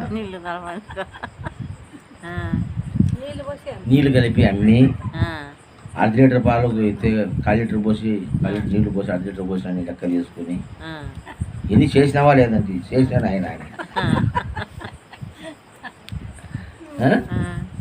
ఇన్ని అలసాట్లు పడినావు నువ్వు బతకడానికి, అవునా కదా? సరే అని సంపాదించుకున్నావు 10 రూపాయలు, తినకో, వీడ నీకు పోలికి వచ్చిందమ్మా. ఆ ఎదురుంటే ఆ మొగుడు బాగా పోయి పని చేసి వ్యాపారం చేసి డబ్బులు సంపాదించి మిద్దె మీద 2 మిద్దెలు వేసినాడు. కొడుకులను బాగా చదివితే ఉద్యోగాలు వచ్చినాయి, వాళ్ళు లక్షలు సంపాదించున్నారు. పోలికి వచ్చింది కదా. నా మూడు తాగి వండుకున్నాడు, ఆయన మూడు ఆమెను కూర్చోబెట్టి సాగుతున్నాడు. పోలికి వచ్చింది కదా. ఈడొచ్చింది కష్టం నీకు, ఈడొచ్చింది కష్టం నీకు. అనుకోవడంలో వచ్చింది. వాళ్ళు బాగుండారు, నేను బాగుండలో కష్టం వచ్చింది నీకు. వాళ్ళు ఎవరు లేరు అనుకో, నీ మూడు నువ్వే ఒకటే ఉండవు. ఇది కష్టం ఆడుంది, ఉంది ఆ కష్టం. ఏమనుకోలేసుమా, ఎప్పుడైతే పోలికి వచ్చిందో అప్పుడు మనకు కష్టం వచ్చింది. ఆయన మూడు బాగున్నాడు, నా మూడు బాగున్నాడు. ఆమె మిద్దె మీద మిద్దె కట్టింది, నాకు పూరి గుడిసె ఉంది. ఆమె పట్టు చీర కట్టింది, నాకు ముతక చీర ఉంది, అవునా కదా? ఈ పోలిక ఎప్పుడైతే పోదో అంతవరకు కష్టాలు పోవు. పోలిక పోవాలా? ఏడో ఉంటేనా లేకుండా ఉండేటే కదా. నాకు లేవులే ఆ పోలికలు, లోకానికి గురించి అడుగుతాడా అనే అచ్చటి మాయ మాటలు నాకాడ చెప్పగాకు. నీలో లేకపోతే ఎందుకు వచ్చాయి, వీటికి రావు కదా. దాని గురించి ఆలోచన, నీకు ఆలోచన పుట్టదు కదా. ఎవరికో జరుగుతుంటే నీకెందుకు, నీకెందుకు ఏం అవసరం ఉంది? చెప్తే అంటున్నాడు ఒకడు, ఎవరున్నాడబ్బా నీతిమంతుడు లోకంలో, అందరు అంటారు నాకు అంటాడు, అందరితో నీకేం పని, నువ్వు ఉండురా నాయన, వాళ్ళతో వాళ్ళ కష్టాలు వాళ్ళ బాధలతో నీకేం పని, నువ్వు ఉండు. అవునా కదా? అంతే. మరి ఈ విధంగా ఆ పోలిక పోవాలమ్మా. ఆడబోతానైనా ఈ సత్యంద్రుడికి పోవేమని ఆయన అంటే కొన్ని పోయినా నీరు నేను చూపించమంటావా అంటే ఏంటి పోయినా అనే ఆ బజారం మడి ఒక ఆమె 4 మూరలు మల్లెపూలు పెట్టుకొని ఇంతకుడు జడ వేసుకొని పట్టు చీర కట్టుకొని కాళ్ళకు గజ్జలు పెట్టుకొని చేతులు గాజులు వేసుకొని బొట్టు పెట్టి ఏం వయ్యారంగా నడుచుకుంటా పోతా అంటది. అట్ట నేను పోవాలి నీకేమైనా ఉందే అని మొగుడు అంటే లేదు నాయన అని ఎటపోయింది ఎటపోయింది పోలిక. వాళ్ళు ముత్తైదులు నాకు భర్త లేడు కాబట్టి నేను అన్ని సంఘానికి వ్యతిరేకమైతే కాబట్టి నేను సాధించుకున్నాను. అట్లనే ఇది కూడా సాధించుకో. ఒకరిని చూసి ఏడ్చే గుణం పోలిక అట్ట పోగొట్టుకోమా. అవునా కదా? అంతే. ఆమె ముత్తైదు నేను ఎదవరాలను అని చెప్పాను అనుకునేవు కదా, ఇది అనుకో, ఇది ఎదవరాలని అనుకో. అది ఎట్లా పోయింది? కలలో నేను అనుకుంటావా ఆ మాట? అనుకోవు కదా. కలలో కూడా ముత్తైదుని చూసి నువ్వు ఈర్చపడవు కదా, అట్లా ఉండాలని నువ్వు కోరుకోవు కదా. ఎట్ట పోయింది? అది పోయింది కదా చుట్టమాటగా, నీ ఒళ్ళులో లేకుండానే పోయింది. వాళ్ళు పరిస్థితులు ఎడగడుగు నాకే వాళ్ళకి చూడు కూడా చూడవు. చూస్తామా? చూస్తాము కానీ చూడడం వేరు, చూసిన లోపలికి పోతే దృష్టి అది చూసి వదిలేస్తాం. అది లోపల పెట్టుకోం, మనం పెట్టుకుంటామా? పెట్టుకోం. నిజమా కాదా? ఊరికి పోతాండావు, ఆ బస్సు ఎక్కుతాండావు, కొట్టాడి సీట్ వేసుకున్నావు. నువ్వు పైకి కిలో ఏడ కూర్చుంటే వాటితో కొట్టాడి లేపి నాది సీట్ అని కూర్చున్నావు. వచ్చాను దిగిపోయావు. సగం దూరం పోయేదాకా కొట్లాటే, ఊరు వచ్చింది. ఈ ఊరికి ఇచ్చి పెట్టిపోయినదని ఆ కూర్చుని ఎవడు కూర్చుంటే నీకు సంబంధం లేదు. ఇంకా ఇందాక నాది నేనే కూర్చొని ఎవరు కూర్చోకూడదు అంటివి. నీ ఊరు వచ్చానే ఎటబాయి నీ సీటు దిగిపోయా. ఆ సీటు గురించి ఆలోచన ఉందా నీకు? ఆలోచన లేదు కదా. ఆ రోజు ఇది కష్టం, ఇది పోలిక, ఇది బాధలు. అవునా కదా? అట్ట మర్చిపో. బస్ స్టాండ్ పోతావు, దండికి కుర్చీలు వేసుకుంటాయి ఉంటాయి, పోయి కూర్చుంటావు. ఆ కుర్చీ నాది అనుకుంటావు నువ్వు. సినిమాకి పోతావు, 2.5 గంట కుర్చీలో టికెట్ పెట్టి కొనుక్కొని కూర్చుంటావు. సినిమా అయిపోతాయి ఉంటావు నువ్వు ఆడ. ఉండమనే ఉండవు నువ్వు. ఎవరు రకాల మళ్ళీ ఎవరు కూర్చోడు పోవాల పడింది అంట మనం అప్పులయ్య. అట్లా ఆ విధంగా అన్నిటిని వాడుకో, నాది అనుకో కాదు. ఎప్పుడైతే పోలిక వచ్చిందో అప్పుడు నీకు కష్టం స్టార్ట్ అయింది. నీలో భ్రమ భ్రాంతి అన్ని మొదలైనాయి. నీలో ఒక తపన ఆరాటం పుట్టింది. నాకు లేకపోయినటువంటి ఏడుపు మొదలైంది, బాధ కలిగింది. దీన్నే బాధ అంటారు, దీన్నే కష్టం అంటారు. ఆ పోలిక లేకుండా జీవించు. ఒకటి నీకేం పని, వాళ్ళు మనకేం పని, మనం ఉన్నాం కదా, కట్టుకొని గుడ్డు ఉంది కదా, నీడ కొంప ఉంది కదా, భూ ఉంది, చాలు. ఇంకేం కావాలి నీకు? అంటే 4 ఇండ్లు 4 కోట్లు డబ్బులు కావాలన్నా ఏం చేస్తావు? ఒక రూపాయకి పోతావా? ఒక ఇసుక రేణు అయినా నువ్వు తీసుకుపోతావా? పోయేటప్పుడు ఆ మట్టిలో కలిసిపోతావు, మట్టిలో కలిసిపోతావు. అట్లప్పుడు ఈ యొక్క పోలిక లేకుండా చేసుకోమ్మా. అన్నీ అనుభవించిన ఆయన విరుద్ధం బంగారు. అన్నీ ఏమనుభవిస్తావు నువ్వు? ఏందో అనుకుంటున్నావు, ఏందో అనుభవించాలి, ఏదో సాధించాలి, ఏదో గొప్ప కావాలి అనుకుంటున్నాం. ఏంటిలో ఉన్నది 3: ఆకలి, నిద్ర, ఆనందం. ఈ 3. అవునా పుల్లయ్య? ఈ 4వది లేదు నీకు. ఏడుంది 4వది? ఉండేది 3: ఆకలి, నిద్ర, ఆనందం. 3 ఉండేది. నువ్వు ఏది కోరుకునే ఆ 3. అవునా? అనేకమైన పదార్థాలు ఉంటే తినేటి. అదేందో చెప్తారు మన వాళ్ళు, పంచభక్ష పరమాన్నాలని, ఆ, అవునా కదా. ఆ, ఆకలి, ఆ, ఒక్క ఆకలి తీరితే అన్ని బాయ్, అది అవునా కదా. కడుపు తింటారు ఇంక ఏం ఆకలి కోసమే ఇన్ని వచ్చినాయి. ఉమ్, వీటిని చూసి భ్రమపడుతున్నాను, అవన్నీ కావాలని కోరుతున్నావు. ఉమ్, ఆడొచ్చింది నీ కష్టం, ఉమ్, నీ నీ యొక్క స్థితికి ఉమ్, అవి నువ్వు తినలేకుండా, నువ్వు సంపాదించుకోలేకుండా, నువ్వు పొందలేకుండా, ఉమ్, అందుకు నువ్వు బాధపడుతున్నావు, ఎదుటి చూసి ఈర్షపడుతున్నావు. ఉమ్, అర్థమైందే. ఉమ్, రెండోది నిద్ర. ఉమ్, నిద్ర కోసం మంచి ఇల్లు కావాలా, ఉమ్, డబుల్ కాట్ బెడ్రూమ్ కావాలా, ఉమ్, మెత్తని పరుపు కావాలా, ఉమ్, ఏసీ కావాలా, ఉమ్, అవునా కదా. ఉమ్, మా ఇంటి చుట్టూరు ఉమ్, చెట్టు బాగా గార్డెన్ ఉండాలా, ఉమ్, ఇదన్నీ కావాలంటే 6 ఎకరాల స్థలం కావాలా, ఉమ్, ఇది కట్టాలంటే 5 కోట్లు లెక్క కావాలా, ఉమ్, అవునా కదా. ఉమ్. ఇది నిద్ర కోసమే కదా పుల్లయ్య. ఆ చెట్టు కింద పడుకో, నిద్ర రాదేమో నీకు. ఎందుకు రాదు? దుక్కి పిల్లలు పడుకోపో, నిద్ర వచ్చేటప్పుడు బాగా నిద్రపోతాం. ఆ చెట్టు కింద పడుకుంటే నిద్ర రాదా నీకు? ఏంటికి రాదు? మరి అవన్నీ ఎంత శ్రమ, ఆ, ఎంత బాధ, జీవితాంతరం దానికోసమే నువ్వు శ్రమ పడి పడి పడి పడి నాన్నక సాగు చచ్చిపోతున్నావు లాస్ట్లో, ఆ, అవునా.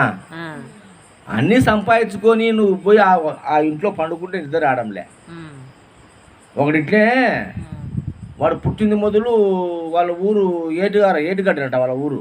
ఆ, పొద్దుగుతే పోయి ఏట్లోనే వాళ్ళు పడుకునేది, నిద్రపోయేది ఆ, ఆ ఏట్లోనే. ఆ, వాళ్ళ జీవితం అంతా ఏట్లో జరిగిందంట. ఉమ్, వాడు ఎట్లో అదృష్టం కొద్దీ కాంట్రాక్టర్ అయ్యి ఆ వాళ్ళకి మోసి ఇల్లు మోసి 10 రూపాయలు లెక్క సంపాదించుకుని సిటీలో పెద్ద ఇల్లు కట్టించాడంట. ఉమ్, వాడికి నిద్ర రాలేదంట. ఆడ పరుపుల మీద రాలే నిద్ర. తెల్లవాడుతుని మేలుకొని అంట, ఆ, బయటకు వచ్చేయడానికి దిక్కు తెలియదంట. ఆ, అట్లా ఊరి పడిపోయి చెట్టు కింద ముడుకుని తిరుగుతాంట, చెట్టు కింద ముడుకొని ఆ, ఏమన్నా అరువు పడుకుంటే నిద్రపోతాడంట. ఆ, ఇంక లేదంటే ఇసుకలో పడుకుంటే ఇంకా బాగా దొరుకుతుంది దానికి ఉమ్, అనిట గాతి అని ఉమ్, నడింట్లో ఉమ్, ఒక 4 టిప్పులు ఇసుక తొలుకొని నడింట పుల్లయ్యా ఆ ఇసుకలో కూర్చుంటాడు పొద్దున్న లేచినా ఉంచింగా. ఆ ఇసుకలో తినడము, ఆ ఇసుకలో పండుకోవడం, ఆ ఇసుకలో పడుకోవడం. బంగాళా పెద్దదే, ఆ, బయట చూస్తే బ్రహ్మాండ ఉద్యానవనం ఉంటుంది, ఆ, వాడు ఇసుకలో పడుకుంటాడు, ఆ. అవునా కదా. అదంతా ఎందుకు ఇవన్నీ చేస్తావు ఎందుకు? మరి? నీకు నిద్ర కావాలి. ఆ, ఆకలి నిద్ర ఉంటే నీకు ఆనందం ఉన్నట్టే, ఆ, ఆకలి నిద్ర ఉంటే ఆనందం. ఆనందం ఉన్నట్టే. ఆ 2 లేకపోతే ఆ. కష్టమే, ఆ. దుఃఖమే, అవునా కదా. ఆ, ఆకలి నిద్ర, ఆ, ఆకలి నిద్ర, నిద్ర. ఇవి 2 దప్పిక. దాంట్లో దప్పికలోనే ఆకలి కూడా వస్తుంది. ఆ, ఇవి ఉంటే ఆ, నీకు ఆనందం ఉన్నట్టే. ఆ. ఈ 3 ఉంటే ఏం కావాలి నీకు ఇంకా? ఆ, ఇవన్నీ ఏంటి దానికి సమానం కాదు కదా, ఆ. అవునా కదా. నిద్ర కోసమే కదా, నిద్ర నిద్ర కోసము, కోసమే కదా, ఆకలి కోసము. ఈ 2 కదా. ఉమ్, అవి 2 హ్యాపీగా అందరికి ఉన్నాయి కదా. ఉమ్, మనం ఎందుకు పోల్చుకొని వాడిని చూసి ఈయన చూసి పులిని చూసి నక్క బాధపడుకునేట్టుగా ఉమ్, వాళ్ళని చూసి ఇళ్ళని చూసి ఆ అమ్మ ఇన్ని చేసా, ఈ అమ్మ ఇన్ని చేసా, ఉమ్, నాకు లేకపోయా, నేను కూడా సంపాదించుకోవాలని కష్టపడి ఉమ్, నాన్నకు అగసాట్లు పడి, నాన్నకు గడ్డి తిని, నాన్నకు తప్పులు చేసి ఉమ్, వారింటికి శిక్ష అనుభవిస్తూ ఉమ్, బాధపడుతూ రోగాలు వచ్చి ఉమ్, కుర్రో మొర్రో ఉమ్, నా జీవితం ఇట్టయిపోయా, ఉమ్, నాకు ఏ సుఖం లేకపోయా, నాకు ఈ రోగం వచ్చా, ఉమ్, ఈ రోగం మాయ రోగం నాకు పాకపాయా ఉమ్, ఆ? ఉమ్, అని బాధపడుతూ ఉమ్, ఏడుస్తూ ఉన్నావు నిరంతరము, ఉమ్, అవునా కదా. ఉమ్, ఈయనటికి కారణం నువ్వే కదా. ఉమ్, నువ్వు తృప్తిపడి ఉంటే ఉమ్. ఈ కష్టాలు ఈ బాధ ఉండేటి కాదు కదా. అదే అందుకు పెద్దవాళ్ళు. గురువు కాడికి రావాలి మనం. ఇది బ్రహ్మ విద్య వల్ల ప్రయోజనం అంటే, బ్రహ్మ విద్య అంటే ఏంటంటే ఏదైతే సత్యమో, ఏదైతే నిజమో ఆ, దాన్ని తెలిపేదే బ్రహ్మ విద్య. ఆ, కానీ ఈనాడు బ్రహ్మ విద్యని ఉమ్, చాలామంది ఉమ్, మాయ మాటలు మోసం మాటలు చెప్పి ఉమ్, వీళ్ళు ఉమ్, 10 కేజీలు బరువు ఎత్తుకొని గురువు కాడికి పోతే ఉమ్, 100 కేజీలు పెడతారు గురువు అని నెత్తి మీద. ఉమ్, ఇంకాడ 10 కేజీలు ఉంది పాపం నెత్తిన బరువు. ఉమ్, ఇది దింపుకుందామని గురువు కాడికి వినాలి. ఉమ్, పోతే ఆ అప్ప దానికి 90 కేజీలు యాడ్ చేసిన, ఉమ్, జత చేసి ఉమ్, నెత్తిన పెట్టి నువ్వు మొయ్యరా 100 కేజీలు అని పెట్టినాడు. ఉమ్, ఇప్పుడు శిష్యులంతా గురువుల కాడికి పోయి 100 కేజీలు నెత్తింపుకు మోస్తూ ఉన్నారు. ఉమ్, ఏం మొయ్యాలా, ఉమ్, పొద్దున్న చేయాలా, ఉమ్, స్నానం చేయాలా, అనుష్ఠానం చేయాలా, గురు పూజ చేయాలా, ఉమ్, ఉమ్, అర్థమైందా. గురువు కనపడితే నమస్కారం చేయాలా, గురువుని పిలుచుకొచ్చుకోవాలా, పూజ చేయాలా, ఆ గురువుకు దక్షిణ పెట్టాలా, తాంబూలం ఇయ్యాలా, గురువు నలుగురు నగరికి ఇయ్యాలా. ఉమ్, ఇదంతా బరువు కదా. ఇవన్నీ నీకున్నాయా? ముందు లేవు కదా. ముందు ఎట్లా చేయలేవు. గురువు కాకపోతే ఎన్ని చదువుకునే చూడు మనకు. దీన్ని బ్రహ్మ విద్య అంటారా? ఇడిపించేవాడు గురువు. బ్రహ్మను విడిపించేవాడు గురువు. గురుదేవుడు. ఆ ముక్తి మార్గం చూపేవాడు గురువు. మోక్షం అంటే ఏంది? విడుదల. మోక్షం అంటే విడుదల. నాకెప్పుడు మోక్షం కలుగుతుంది నాయనా అంటాడు కొంతమంది. అవునా కదా? నాకెప్పుడు మోక్షం కలుగుతుందో వచ్చి వచ్చి రొంపిలో పన్నా అంటావా లేదా? అంటే విడుదల కదా మోక్షం అంటే. నువ్వు దేంతో అయితే బంధిపడున్నావంటే ఈర్ష్య, ద్వేషము, పగ, ప్రతీకారము, అసూయ, ఇతరులను చూసి అసూయపడము, వాళ్ళని పోల్చుకోవడము, వాళ్ళు బాగుండి నేను బాగలేని అనుకోవడము, ఇదే కదా బంధము. ఉలయ్యా, ఇదే కదా బంధాలన్నీ మనకు. వాళ్ళ కొడుకు బాగున్నాడు, నా కొడుకు బాగలేదు. వాళ్ళ కూతురికి మంచి మూడు దొరికినా నా కూతురికి మంచి మూడు, తాడుబోతు నా కొడుకు దొరికినాడు. వాడు 10 ఎకరాలు స్థలం కొనే, నా 10 ఎకరాలు కాయ. వానికి ఏ రోగం లేదు, నాకు రోగం వచ్చా. ఇదే కదా ఉండేది. రెండోది ఏమన్నా ఉందా? ఎంత కుళ్ళు ఉంటుందో అంత వాళ్ళకు ఉంటది. ఇదే కదా మనమంతా కష్టం అంటున్నది. ఇదే కదా మనమంతా బాధ అంటున్నది. ఇదే కదా మనం నరకం అంటుండేది. ఇదే కదా మనం కష్టాలు అంటుండేది. ఇవన్నీ ఎట్లా పోతాయి? నీలో పోలిక పోవాలా, నీలో జడ్జిమెంట్ పోవాలా. కాబట్టి నీలో తరతమ భేదం లేకుండా పోవాలా, లేకుండా ఉండాలా. అంతా ఒకటైన భావన ఉండాలా. ఎదుటివాడిని చూసి ఏడ్చే గుణం పోవాలా. అసలు ఏడ్చాల్సిన అవసరం ఏమొచ్చింది? వాడేం పాంకుంటాడో నువ్వేం పాంకోలేదని ఏం అవసరం వచ్చింది? అందరూ తినేది అదే కదా.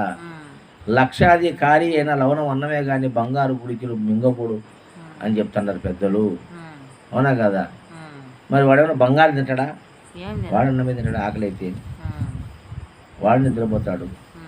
అదే కదా అన్నమయ్య మొత్తుకున్నాడు.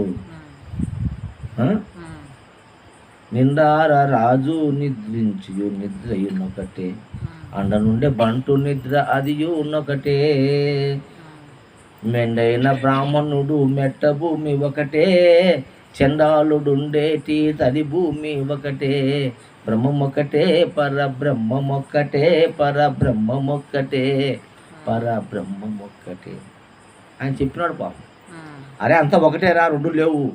ఎందుకు నువ్వు పోల్చుకుంటున్నావు? ఎందుకు నువ్వు ఇబ్బంది పడుతున్నావు? ఎందుకు బాధపడుతున్నావు? ఎందుకు నీలో పరితాపము తపన పెంచుకుంటున్నావు? ఎందుకు భ్రమలకు భ్రాంతులు లోనవుతున్నావు? భ్రాంతి రహితం చేసుకో.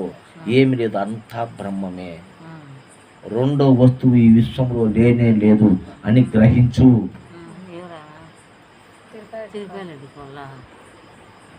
సమస్తము బ్రహ్మస్వరూపమే అనేటువంటి జ్ఞానాన్ని కలిగి ఉండు. ఎప్పుడైతే పోలిక నీకు లేకుండా పోతుందో అప్పుడు నీవు సుఖంగా ఉంటావు. కాబట్టి పోలికలొద్దు. వాళ్ళకు దండి ఉందని మనకు ఏమీ లేదనేటువంటి ఏడుపు అవసరం లేదు. మనకు ఏం అవసరం ఉంది? ఆ అవసరం నీకు వచ్చిందే, అదే నీకు నరకము, అదే నీకు దుఃఖము, అదే నీకు బాధ. అందులోంచి నువ్వు బయట పడలేవు. పోలిక అక్కర్లేదు. అటువంటి పోలిక లేకుండా చేసుకోవడమే మోక్షము. కాబట్టి గురువు ఎలా అంటే మోక్షము చూపేవాడు, ముక్తి మార్గాన్ని చూపించేవాడు. ముక్తి మార్గము చూపు మూలంబు గురుడురా విశ్వదావిరామ వినరవేమ అన్నాడు. కాకునితరు చెప్ప కారాడు గురుడు, వేద శాస్త్రములలో చదివి చెప్ప ముక్తి మార్గము చూపు మూలంబు గురుడురా విశ్వదావిరామ వినరవేమ. కాబట్టి ఆ ముక్తి మార్గాన్ని తెలిపేవాడే గురుడు అని మనకు యోగి వేమనాచార్యులు కూడా చెప్తున్నాడు. కాబట్టి మీరు అందరూ కూడా గుర్తుపెట్టుకోండి, మనకు ఆకలి, నిద్ర, ఆనందము ఈ మూడే మనకు ఆస్తులు. ఈ మూడే మనం సంపాదించుకునేటువంటి సంపద. ఇవి నువ్వు సంపాదించుకుంటే వచ్చేటి కాదు. ఇది ప్రకృతి మనకు ప్రసాదించింది. పేదవాడికైనా ఆకలి ఉంది, ధనవంతునికైనా ఆకలి ఉంది. ఎటువంటి వాళ్ళకు ఆకలి ఉంది. అవునా? మరి జ్ఞానికైనా ఆకలి ఉంది, అజ్ఞానికైనా ఆకలి ఉంది. మూర్ఖుడికైనా ఆకలి ఉంది, తెలివిన వానికైనా ఆకలి ఉంది. పిల్లవానికైనా ఆకలి ఉంది, వయసు వానికైనా పెద్దనికైనా ఆకలి ఉంది. అవునా కదా? 84 లక్షల జీవరాశులకు ఆకలి ఉంది. కాబట్టి ఆకలే దైవము. అన్నమే పరబ్రహ్మ స్వరూపం. అన్నం పరబ్రహ్మ స్వరూపం. ఎందుకంటే ఆకలి తీర్చేది అన్నము. ఆకలి బ్రహ్మస్వరూపము, నిదుర బ్రహ్మస్వరూపము, సుషుప్తే నీ నిజ స్వరూపము అంటున్నారు. సుషుప్తే నీవు, సుషుప్తి నీ స్వస్థానము, సుషుప్తి నీ స్వస్థానము. ఈ జాగ్రత్త స్వప్నాలు నీ స్థానాలు కాదు. సుషుప్తే నీ నిజమైన స్థానము. అక్కడ నీకు ఆనందం ఉంది. సుషుప్తి అంటే ఏంది? గాఢ నిద్ర. గాఢ నిద్రలో కులము లేదు, మతము లేదు, వయస్సు లేదు, ఆడ లేదు, మొగము లేదు, దుఃఖము లేదు, సుఖము లేదు, రోగము లేదు, రంగు లేదు, రూపము లేదు, ఏమీ లేని స్థితి. ఏంది లేని స్థితి నిద్ర. స్వప్నములు గనక అయ్యో శ్లోకం ఉంది ఒకటి, జీవుడు చోట సుఖించుతున్నాడో అట్టి స్థానాన్నే సుషిప్తి ఎదురు బుధులు, దాన్ని సుషిప్తి అన్నారు. ఇక్కడ ఈ సుషిప్తునందు నీకేమీ లేవు. నీ కొంప లేదు, నీ గోడు లేదు, నీ భార్య లేరు, నీ పిల్లలు లేరు, నీ సంసారం లేదు, నీ యశస్సు లేదు, నీ గౌరవము లేదు, నీ ఉద్యోగము లేదు, నీ రూపము లేదు, నీ ధనము లేదు, నీ జ్ఞానము లేదు, నీ అజ్ఞానము లేదు, నీ ఆస్తిపాస్తులు లేవు, భార్య లేదు, బిడ్డలు లేరు, ఏంటి లేవు కదా. సుషుప్తిలో నిద్రపోయినావు, అక్కడ ఏమీ లేదు. అది నీ నిజ స్వరూపం. స్వప్నంలో ఉంటాయి అన్ని. స్వప్నంలో ఉంటాయి. స్వప్నంలో మాయా ప్రపంచం ఉంది. ఈ జాగ్రత్త ప్రపంచంలో మనం ఉన్నాం. ఈ జాగ్రత్తలు ఇవన్నీ ఉన్నాయి. ఆ స్థానంలో అట్టి స్థానాన్ని నువ్వు జ్ఞప్తి తెచ్చుకో. దాన్ని నిరంతరము నువ్వు గుర్తు పెట్టుకో. ఇది కదా నా స్థితి. అక్కడ ఏమి లేవు కదా. కులము కనపల్లె, మతం కనపల్లె, అట్లనే అందరితో సమానంగా ఉండు. నువ్వు కుల మత భేదాలు పెట్టుకోగాకు, చిన్న పెద్ద తారతమ్యం చూడగాకు. మనిషి అంటే భగవంతుడు అని భావించు. నరుడే నారాయణుడు, దైవం మానస రూపేణ, సకల జీవుల యందు సర్వేశ్వరుడు ఉన్నాడు. మమాత్మ సర్వభూతాంతరాత్మ అని చెప్తున్నాడు కదా కృష్ణుడు. నాలో ఉన్న ఆత్మస్వరూపం సర్వజీవుల్లో ఉంది. అన్నీ నా స్వరూపాలే, అది నేను వేరు కాదు అని ఎప్పుడైతే భావన కలుగుతుందో అప్పుడు కదా నీకు మోక్షము, అప్పుడు కూడా విడుదల నీకు అయ్యింది. ఆ భేదభావం ఉన్నంత వరకు అది వేరు నేను వేరు అనే భావన నీలో ఉన్నంత వరకు నీకు దుఃఖమే, కష్టమే, మీ రెండు ఒకటే అని ఎప్పుడైతే నీ భావన కలుగుతుందో అప్పుడు ఈ యొక్క పోలిక పోయింది. పోలిక పోయిందో నీకు సుఖము, శాంతి, ఆనందం, ఇదే మోక్షము. ఇది పోగొట్టడానికి గురువు వచ్చినాడు. అందుకే ఈ యొక్క గురు సాంప్రదాయంలో అన్ని కులముల వాళ్ళు, అన్ని మతముల వారు ఒకే పంక్తిలో కూర్చొని భోజనం చేస్తారు. దేవాలయాల్లో కూడా భేదాలు ఉన్నాయి. దేవాలయాలలో కాపులు ఒక పక్క, మాదిగోళ్ళు ఒక పక్క తింటారు. బువ్వ ఎదురు పళ్ళ కూర్చొని తినకూడదు, ఒక పంక్తిలో కూర్చోకూడదు. వాళ్ళు తిని లేచిపోయినాకనే వీళ్ళు పోయి తినాలి. తక్కువ జాతి వాళ్ళంతా ముందు బ్రాహ్మణులు తినాలా, మళ్ళీ క్షత్రులు తినాలా, మళ్ళీ శూద్రులు తినాలా, మళ్ళీ చండాలులు తినాలా. పంచమ జాతి. అవునా కదా? కానీ గురు బోధలో, గురు పంక్తిలో గురువుతో సహా అందరూ సమానమే, కుల మతము లేకుండా అందరూ కూర్చొని తినాల్సిందే. సమాన భోజనం. ఏం పుల్లయ్య, ఇది మంచి సాంప్రదాయం కదా. మరి ఆ మనుషుల్లో తారతమ్యం తీసేయడానికి కదా గురువు వచ్చింది. మనుషులంతా ఒక్కటే అని చెప్పడానికి కదా. దాన్ని నువ్వు గౌరవించలేకపోతే, నీ తోటి మనిషిని నువ్వు గౌరవించలేకపోతే నీ బతుకెందుకు? సావు రైలు కింద పడిపోయి. ఆ జ్ఞానం లేకపోతే నువ్వు బతికి వేస్ట్ అంట. నేను అందరినీ సమానంగా చూడు, అది దైవతత్వం అంటారు. దేవునికి ఎలాంటి అంటుముట్టు లేవు. అదే చెప్తాడు. శంకరాచార్యుని అడుగుతాడు, ఎవరు? కాటి కాపరి. ఏయ్ స్వామి వచ్చిన పక్కకు తప్పుకో అని చూస్తుందా అంటే వాడు చక్కటి నిలబడతాడు అతనే ఎదురు పళ్ళగా. ఏ స్వామి తప్పుకోమంటే ఏంది తప్పుకో అంటున్నావు, ఏది తప్పుకోవాలా? నేను నడిచే భూమి మీద నడుస్తున్నావు కదా, మరి భూమిని వదిలిపెట్టి పోగలవా నువ్వు? నేను పీల్చే గాలి నువ్వు పీలుస్తున్నావు కదా, ఈ గాలి నువ్వు పీల్చుకున్నావు ఉండగలవా? నేను తాగే నీరు నువ్వు తాగుతున్నావు కదా, మరి ఈ నీరు తాగకుండా నువ్వు ఉండగలవా? నా మీద పడే సూర్యుని వెలుతురా నీ మీద పడుతుంది కదా. ఎక్కడుంది మహిళ? ఏ తప్పుకోవాలా? ఎవరు తప్పుకోవాలా అని అడిగితే అంతవంటి మరి శంకరాచార్యులు మహానుభావుడు సాష్టాంగ నమస్కారం చేసిన వారికి, అరే ఈ బుద్ధి ఏంది నా జ్ఞానదైవ స్వామి, నువ్వు పరమేశ్వరునివిరా అన్నాడు. నువ్వు సాక్షాత్తు పరమేశ్వరునివిరా నువ్వు అని వాడు చండాలుడు. అటువంటి చండాలుడిని అది మళ్ళీ ఈ దేహం తప్పుకోవాలన్నా, ఇందులో ఉండే ఆత్మ తప్పుకోవాలన్నా, ఎక్కడ తప్పుకోవాలి? ఈ ఆత్మ ఎక్కడ చోటు చూపించు నాకు అన్నాడు.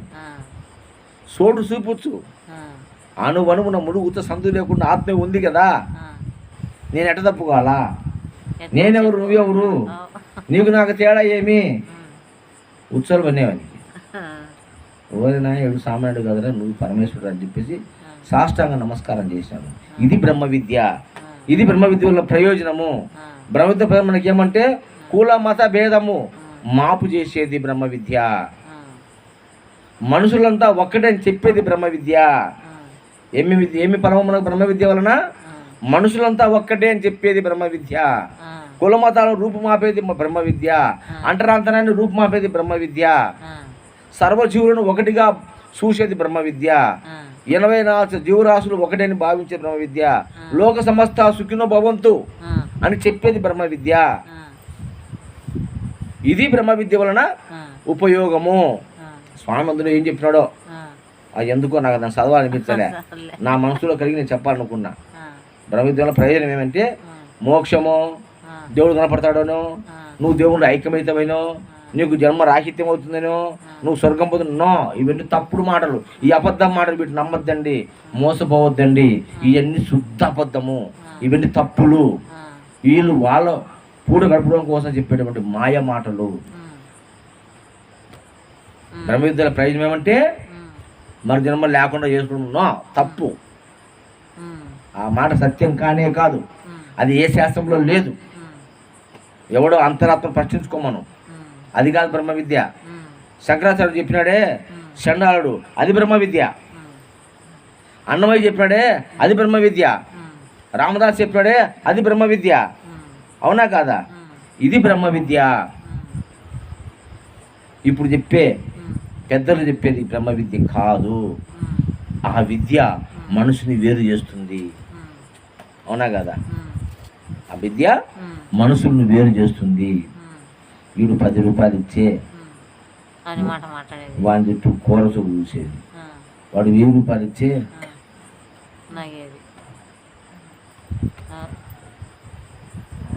మిమ్మల్ని నాకు సద్గురు దేవుడు బాగా కాపాడాలి, 10 ఇచ్చే పక్కవా. ఇదే బ్రహ్మ విద్య. అమ్ముడు పోతాండరు. దీని బ్రహ్మ విద్య అంటారా? మోక్షం అంటావు ఏంది? మోక్షం స్వర్గం అంటావు ఏంది? జన్మరాహిత్యం అంటావు ఏంది? మరు జన్మ లేకుండా ఉంటావు ఏంది? ఇవన్నీ అర్థం కాని మాటలు. ఈ మాటలు చెప్పి మనుషులను మోసం చేయొద్దండి. బ్రహ్మ విద్య వల్ల ప్రయోజనం ఏమంటే వాళ్ళు 4 మాటలు అంటరానితనం రూపుమాపడం బ్రహ్మ విద్య వల్ల ప్రయోజనము. మానవులంతా ఒక్కటే అని చెప్పడమే బ్రహ్మ విద్య వల్ల ప్రయోజనము. సర్వజీవులు ఒకటే అని చెప్పడమే బ్రహ్మ విద్య వల్ల ప్రయోజనము. పరోపకారార్థం మిదం శరీరం అని చెప్పడమే బ్రహ్మ విద్య యొక్క ప్రయోజనము. ఆకలి నిద్ర ఆనందమే ముఖ్యమని చెప్పేది బ్రహ్మ విద్య వల్ల ప్రయోజనము. ఇతరులను చూసి ద్వేషము కానీ ఈర్ష్య కానీ పడకుండా ఉండడమే బ్రహ్మ విద్యల ప్రయోజనము. అన్నాన్ని పరబ్రహ్మ స్వరూపంగా భావించడమే బ్రహ్మ విద్య ప్రయోజనము. మహాత్మ సర్వభూత అంతరాత్మ, నాలో ఉన్న ఆత్మ స్వరూపము సర్వభూతములు ఎందుకు ఉన్నదని భావించడమే బ్రహ్మ విద్య వల్ల ప్రయోజనము. అవునా కదా? ఇది చెప్పండి, ఇది నేర్చుకోండి, ఇంతే సింపుల్. హ్యాపీగా మీ జీవితాన్ని మీరు గడపండి. ఏమీ లేదని ఎప్పుడు ఏడ్చొద్దండి. ఉన్న కాడికి సంతోషంగా ఆనందంగా ఎర్రగడ్డ నంచుకొని అన్నం తినండి, నీళ్లు పోసుకొని తాగండి. పిడిగడ అన్నంలో 4 చెంబులు నీళ్లు పోయి కొంత ఉప్పేయి పిసుకు నీళ్ళ మాదిరి తాగు. ఏమి కడుపు ఉండదా? మరి చాలు, మళ్ళీ పుట్ట సంపాదించుకో. నలుగురు ఉంటారు కదా ఇంట్లో.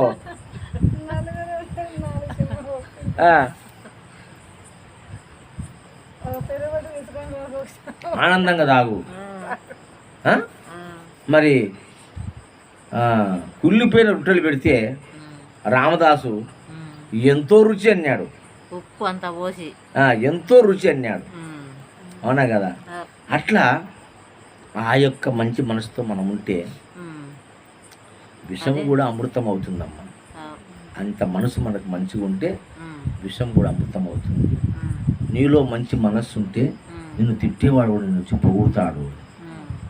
తిట్టాలని వచ్చి కూడా నీతో కూర్చొని మాట్లాడి వెళ్ళిపోతాడు. అటువంటిది మన మొహంలో ఆ కళ రావాలా అంటే మనలో అంత మంచి భావన కలగాల. ఇది బ్రహ్మ విద్య. అంతేగాని ఇవన్నీ శాస్త్రాలు, ఇవన్నీ దూరమైన చనిపోయినట్టు చదువు శాస్త్రం ఉండేలా జీవాన్ని, ఆ చదువు శాస్త్రాన్ని నిన్ను కడతీర్చవు. ఇవి కడతీరుస్తాయి నిన్ను. ఆకలితో ఉన్నవాడికి పట్టిన అన్నం పెట్టు, ఇది నిన్ను కడతీరుస్తుంది. ఇది నీలో ప్రేమను పెంచుతుంది, నీలో దయను పెంచుతుంది, నీలో కరుణను పెంచుతుంది. అవునా కాదా? కాబట్టి ఆ పనులు, ఆ మంచి పనులు చేయండి, సత్కార్యాలు చేయండి, సద్గుణాన్ని కలిగి ఉండండి. ఇది నువ్వు చేయాల్సింది. కానీ పొద్దున్న లేచిన నుంచి నాకు ఈ కష్టాలు వచ్చినాయి, నాకు ఈ బాధలు వచ్చినాయి, నన్ను ఎవరు తెలిసినా, యా దేవుడు నన్ను రక్షించలే, యా గురువు రక్షించలే, ఎవరు రక్షిస్తారు నిన్ను? అది అనుకోవడమే పెద్ద దరిద్రము. దాని నుంచి బిడ్డ పడలేవు ఇంకా. అందుకే పెద్దలు ఎవరో తోడు వస్తారని, ఏదో మేలు చేస్తారని ఎదురు చూసి మోసపోకుమా, నిజం మనిషి నిద్రపోకుమా, లేరా పని చేసుకోరా. వద్దు. అక్కడ పాకిస్తాన్కు మనకు త్వరలో యుద్ధం జరగబోతా ఉంది. ఇప్పుడు మళ్ళా మన వాళ్ళను 50 మందిని కాల్చి చంపారు పాకిస్తాన్ వాళ్ళు. ఆ కాశ్మీర్లో ఒక దేవాలయానికి దర్శనానికి పోతే, వాళ్ళు యాత్రకు పోతే వాళ్ళు వచ్చి మీద పడి 50 మందిని పట్ట కాల్చేసినారు. ఇంకా 100 మంది ఆసుపత్రుల్లో కాళ్ళు చేతులు పోయిన వాళ్ళు ఉన్నారు. 50 శవాలు పడినాయాడ. దీనికి మోడీ సీరియస్ అయిపోయి యుద్ధం చేయాలని వాళ్లకు మొట్టమొదటిసారి స్వాతంత్రం వచ్చినప్పుడు కాదు, దేశం ఏర్పడినప్పటి నుంచి జలాలు మన ఇండియా నుంచి నీళ్లు పోవాలా, పాకిస్తాన్ నది మన ఇండియా నుంచి పోవాలా, దాన్ని బంద్ చేశాడు పోనీకుండా మోడీ. ఇంతవరకు చరిత్రలో జరగలేదు. ఎన్ని గలాడు నుంచి యుద్ధాలు వచ్చినా కూడా వాళ్ళ నీళ్లు వాళ్ళ జీవాధారం కాబట్టి జీవాధారం తీయకూడదని ఇచ్చినాడు.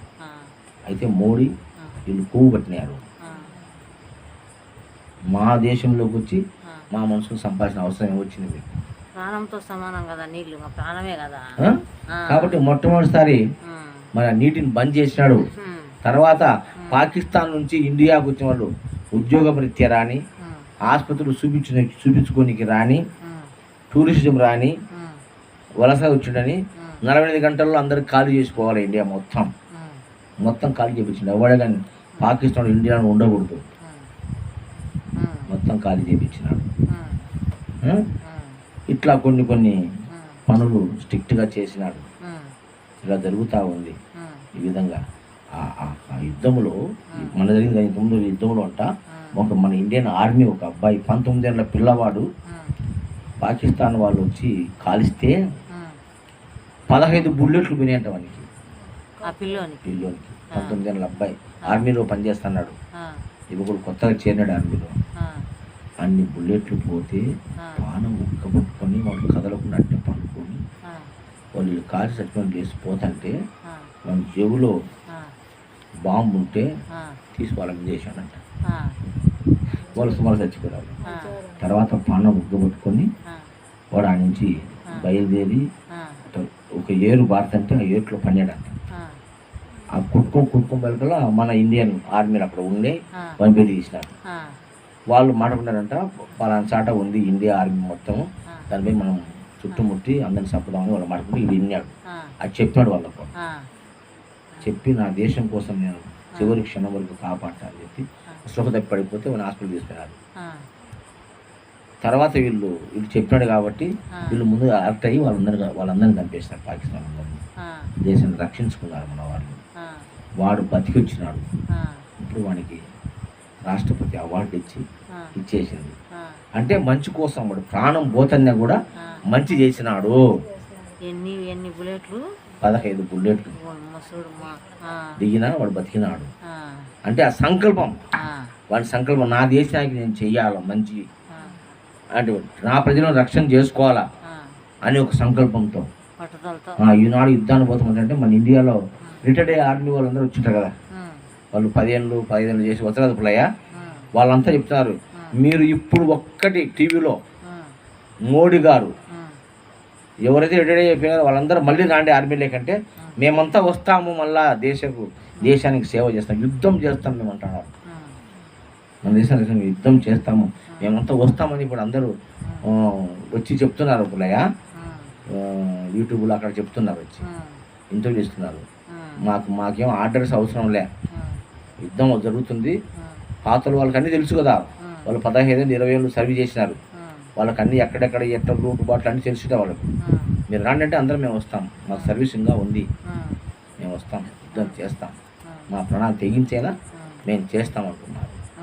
కాబట్టి ఆ విధంగా మనలో మంచితనం ఉండాలా, అందరినీ ప్రేమించే గుణం ఉండాలా. కాబట్టి ఆ స్థితిలో మనం ఆలోచన చేస్తే ఇది బ్రహ్మ విద్య వల్ల మనకు కలిగే ప్రయోజనము. అంటరానితనం పోవాలి, తారతమ్యాలు పోవాలి, పోలికలు పోవాలి, ఒకరి నుంచి ఒకరు అసూయ ద్వేషాలు పోవాలి, అందరూ ఒకటనే భావన కలగాలి.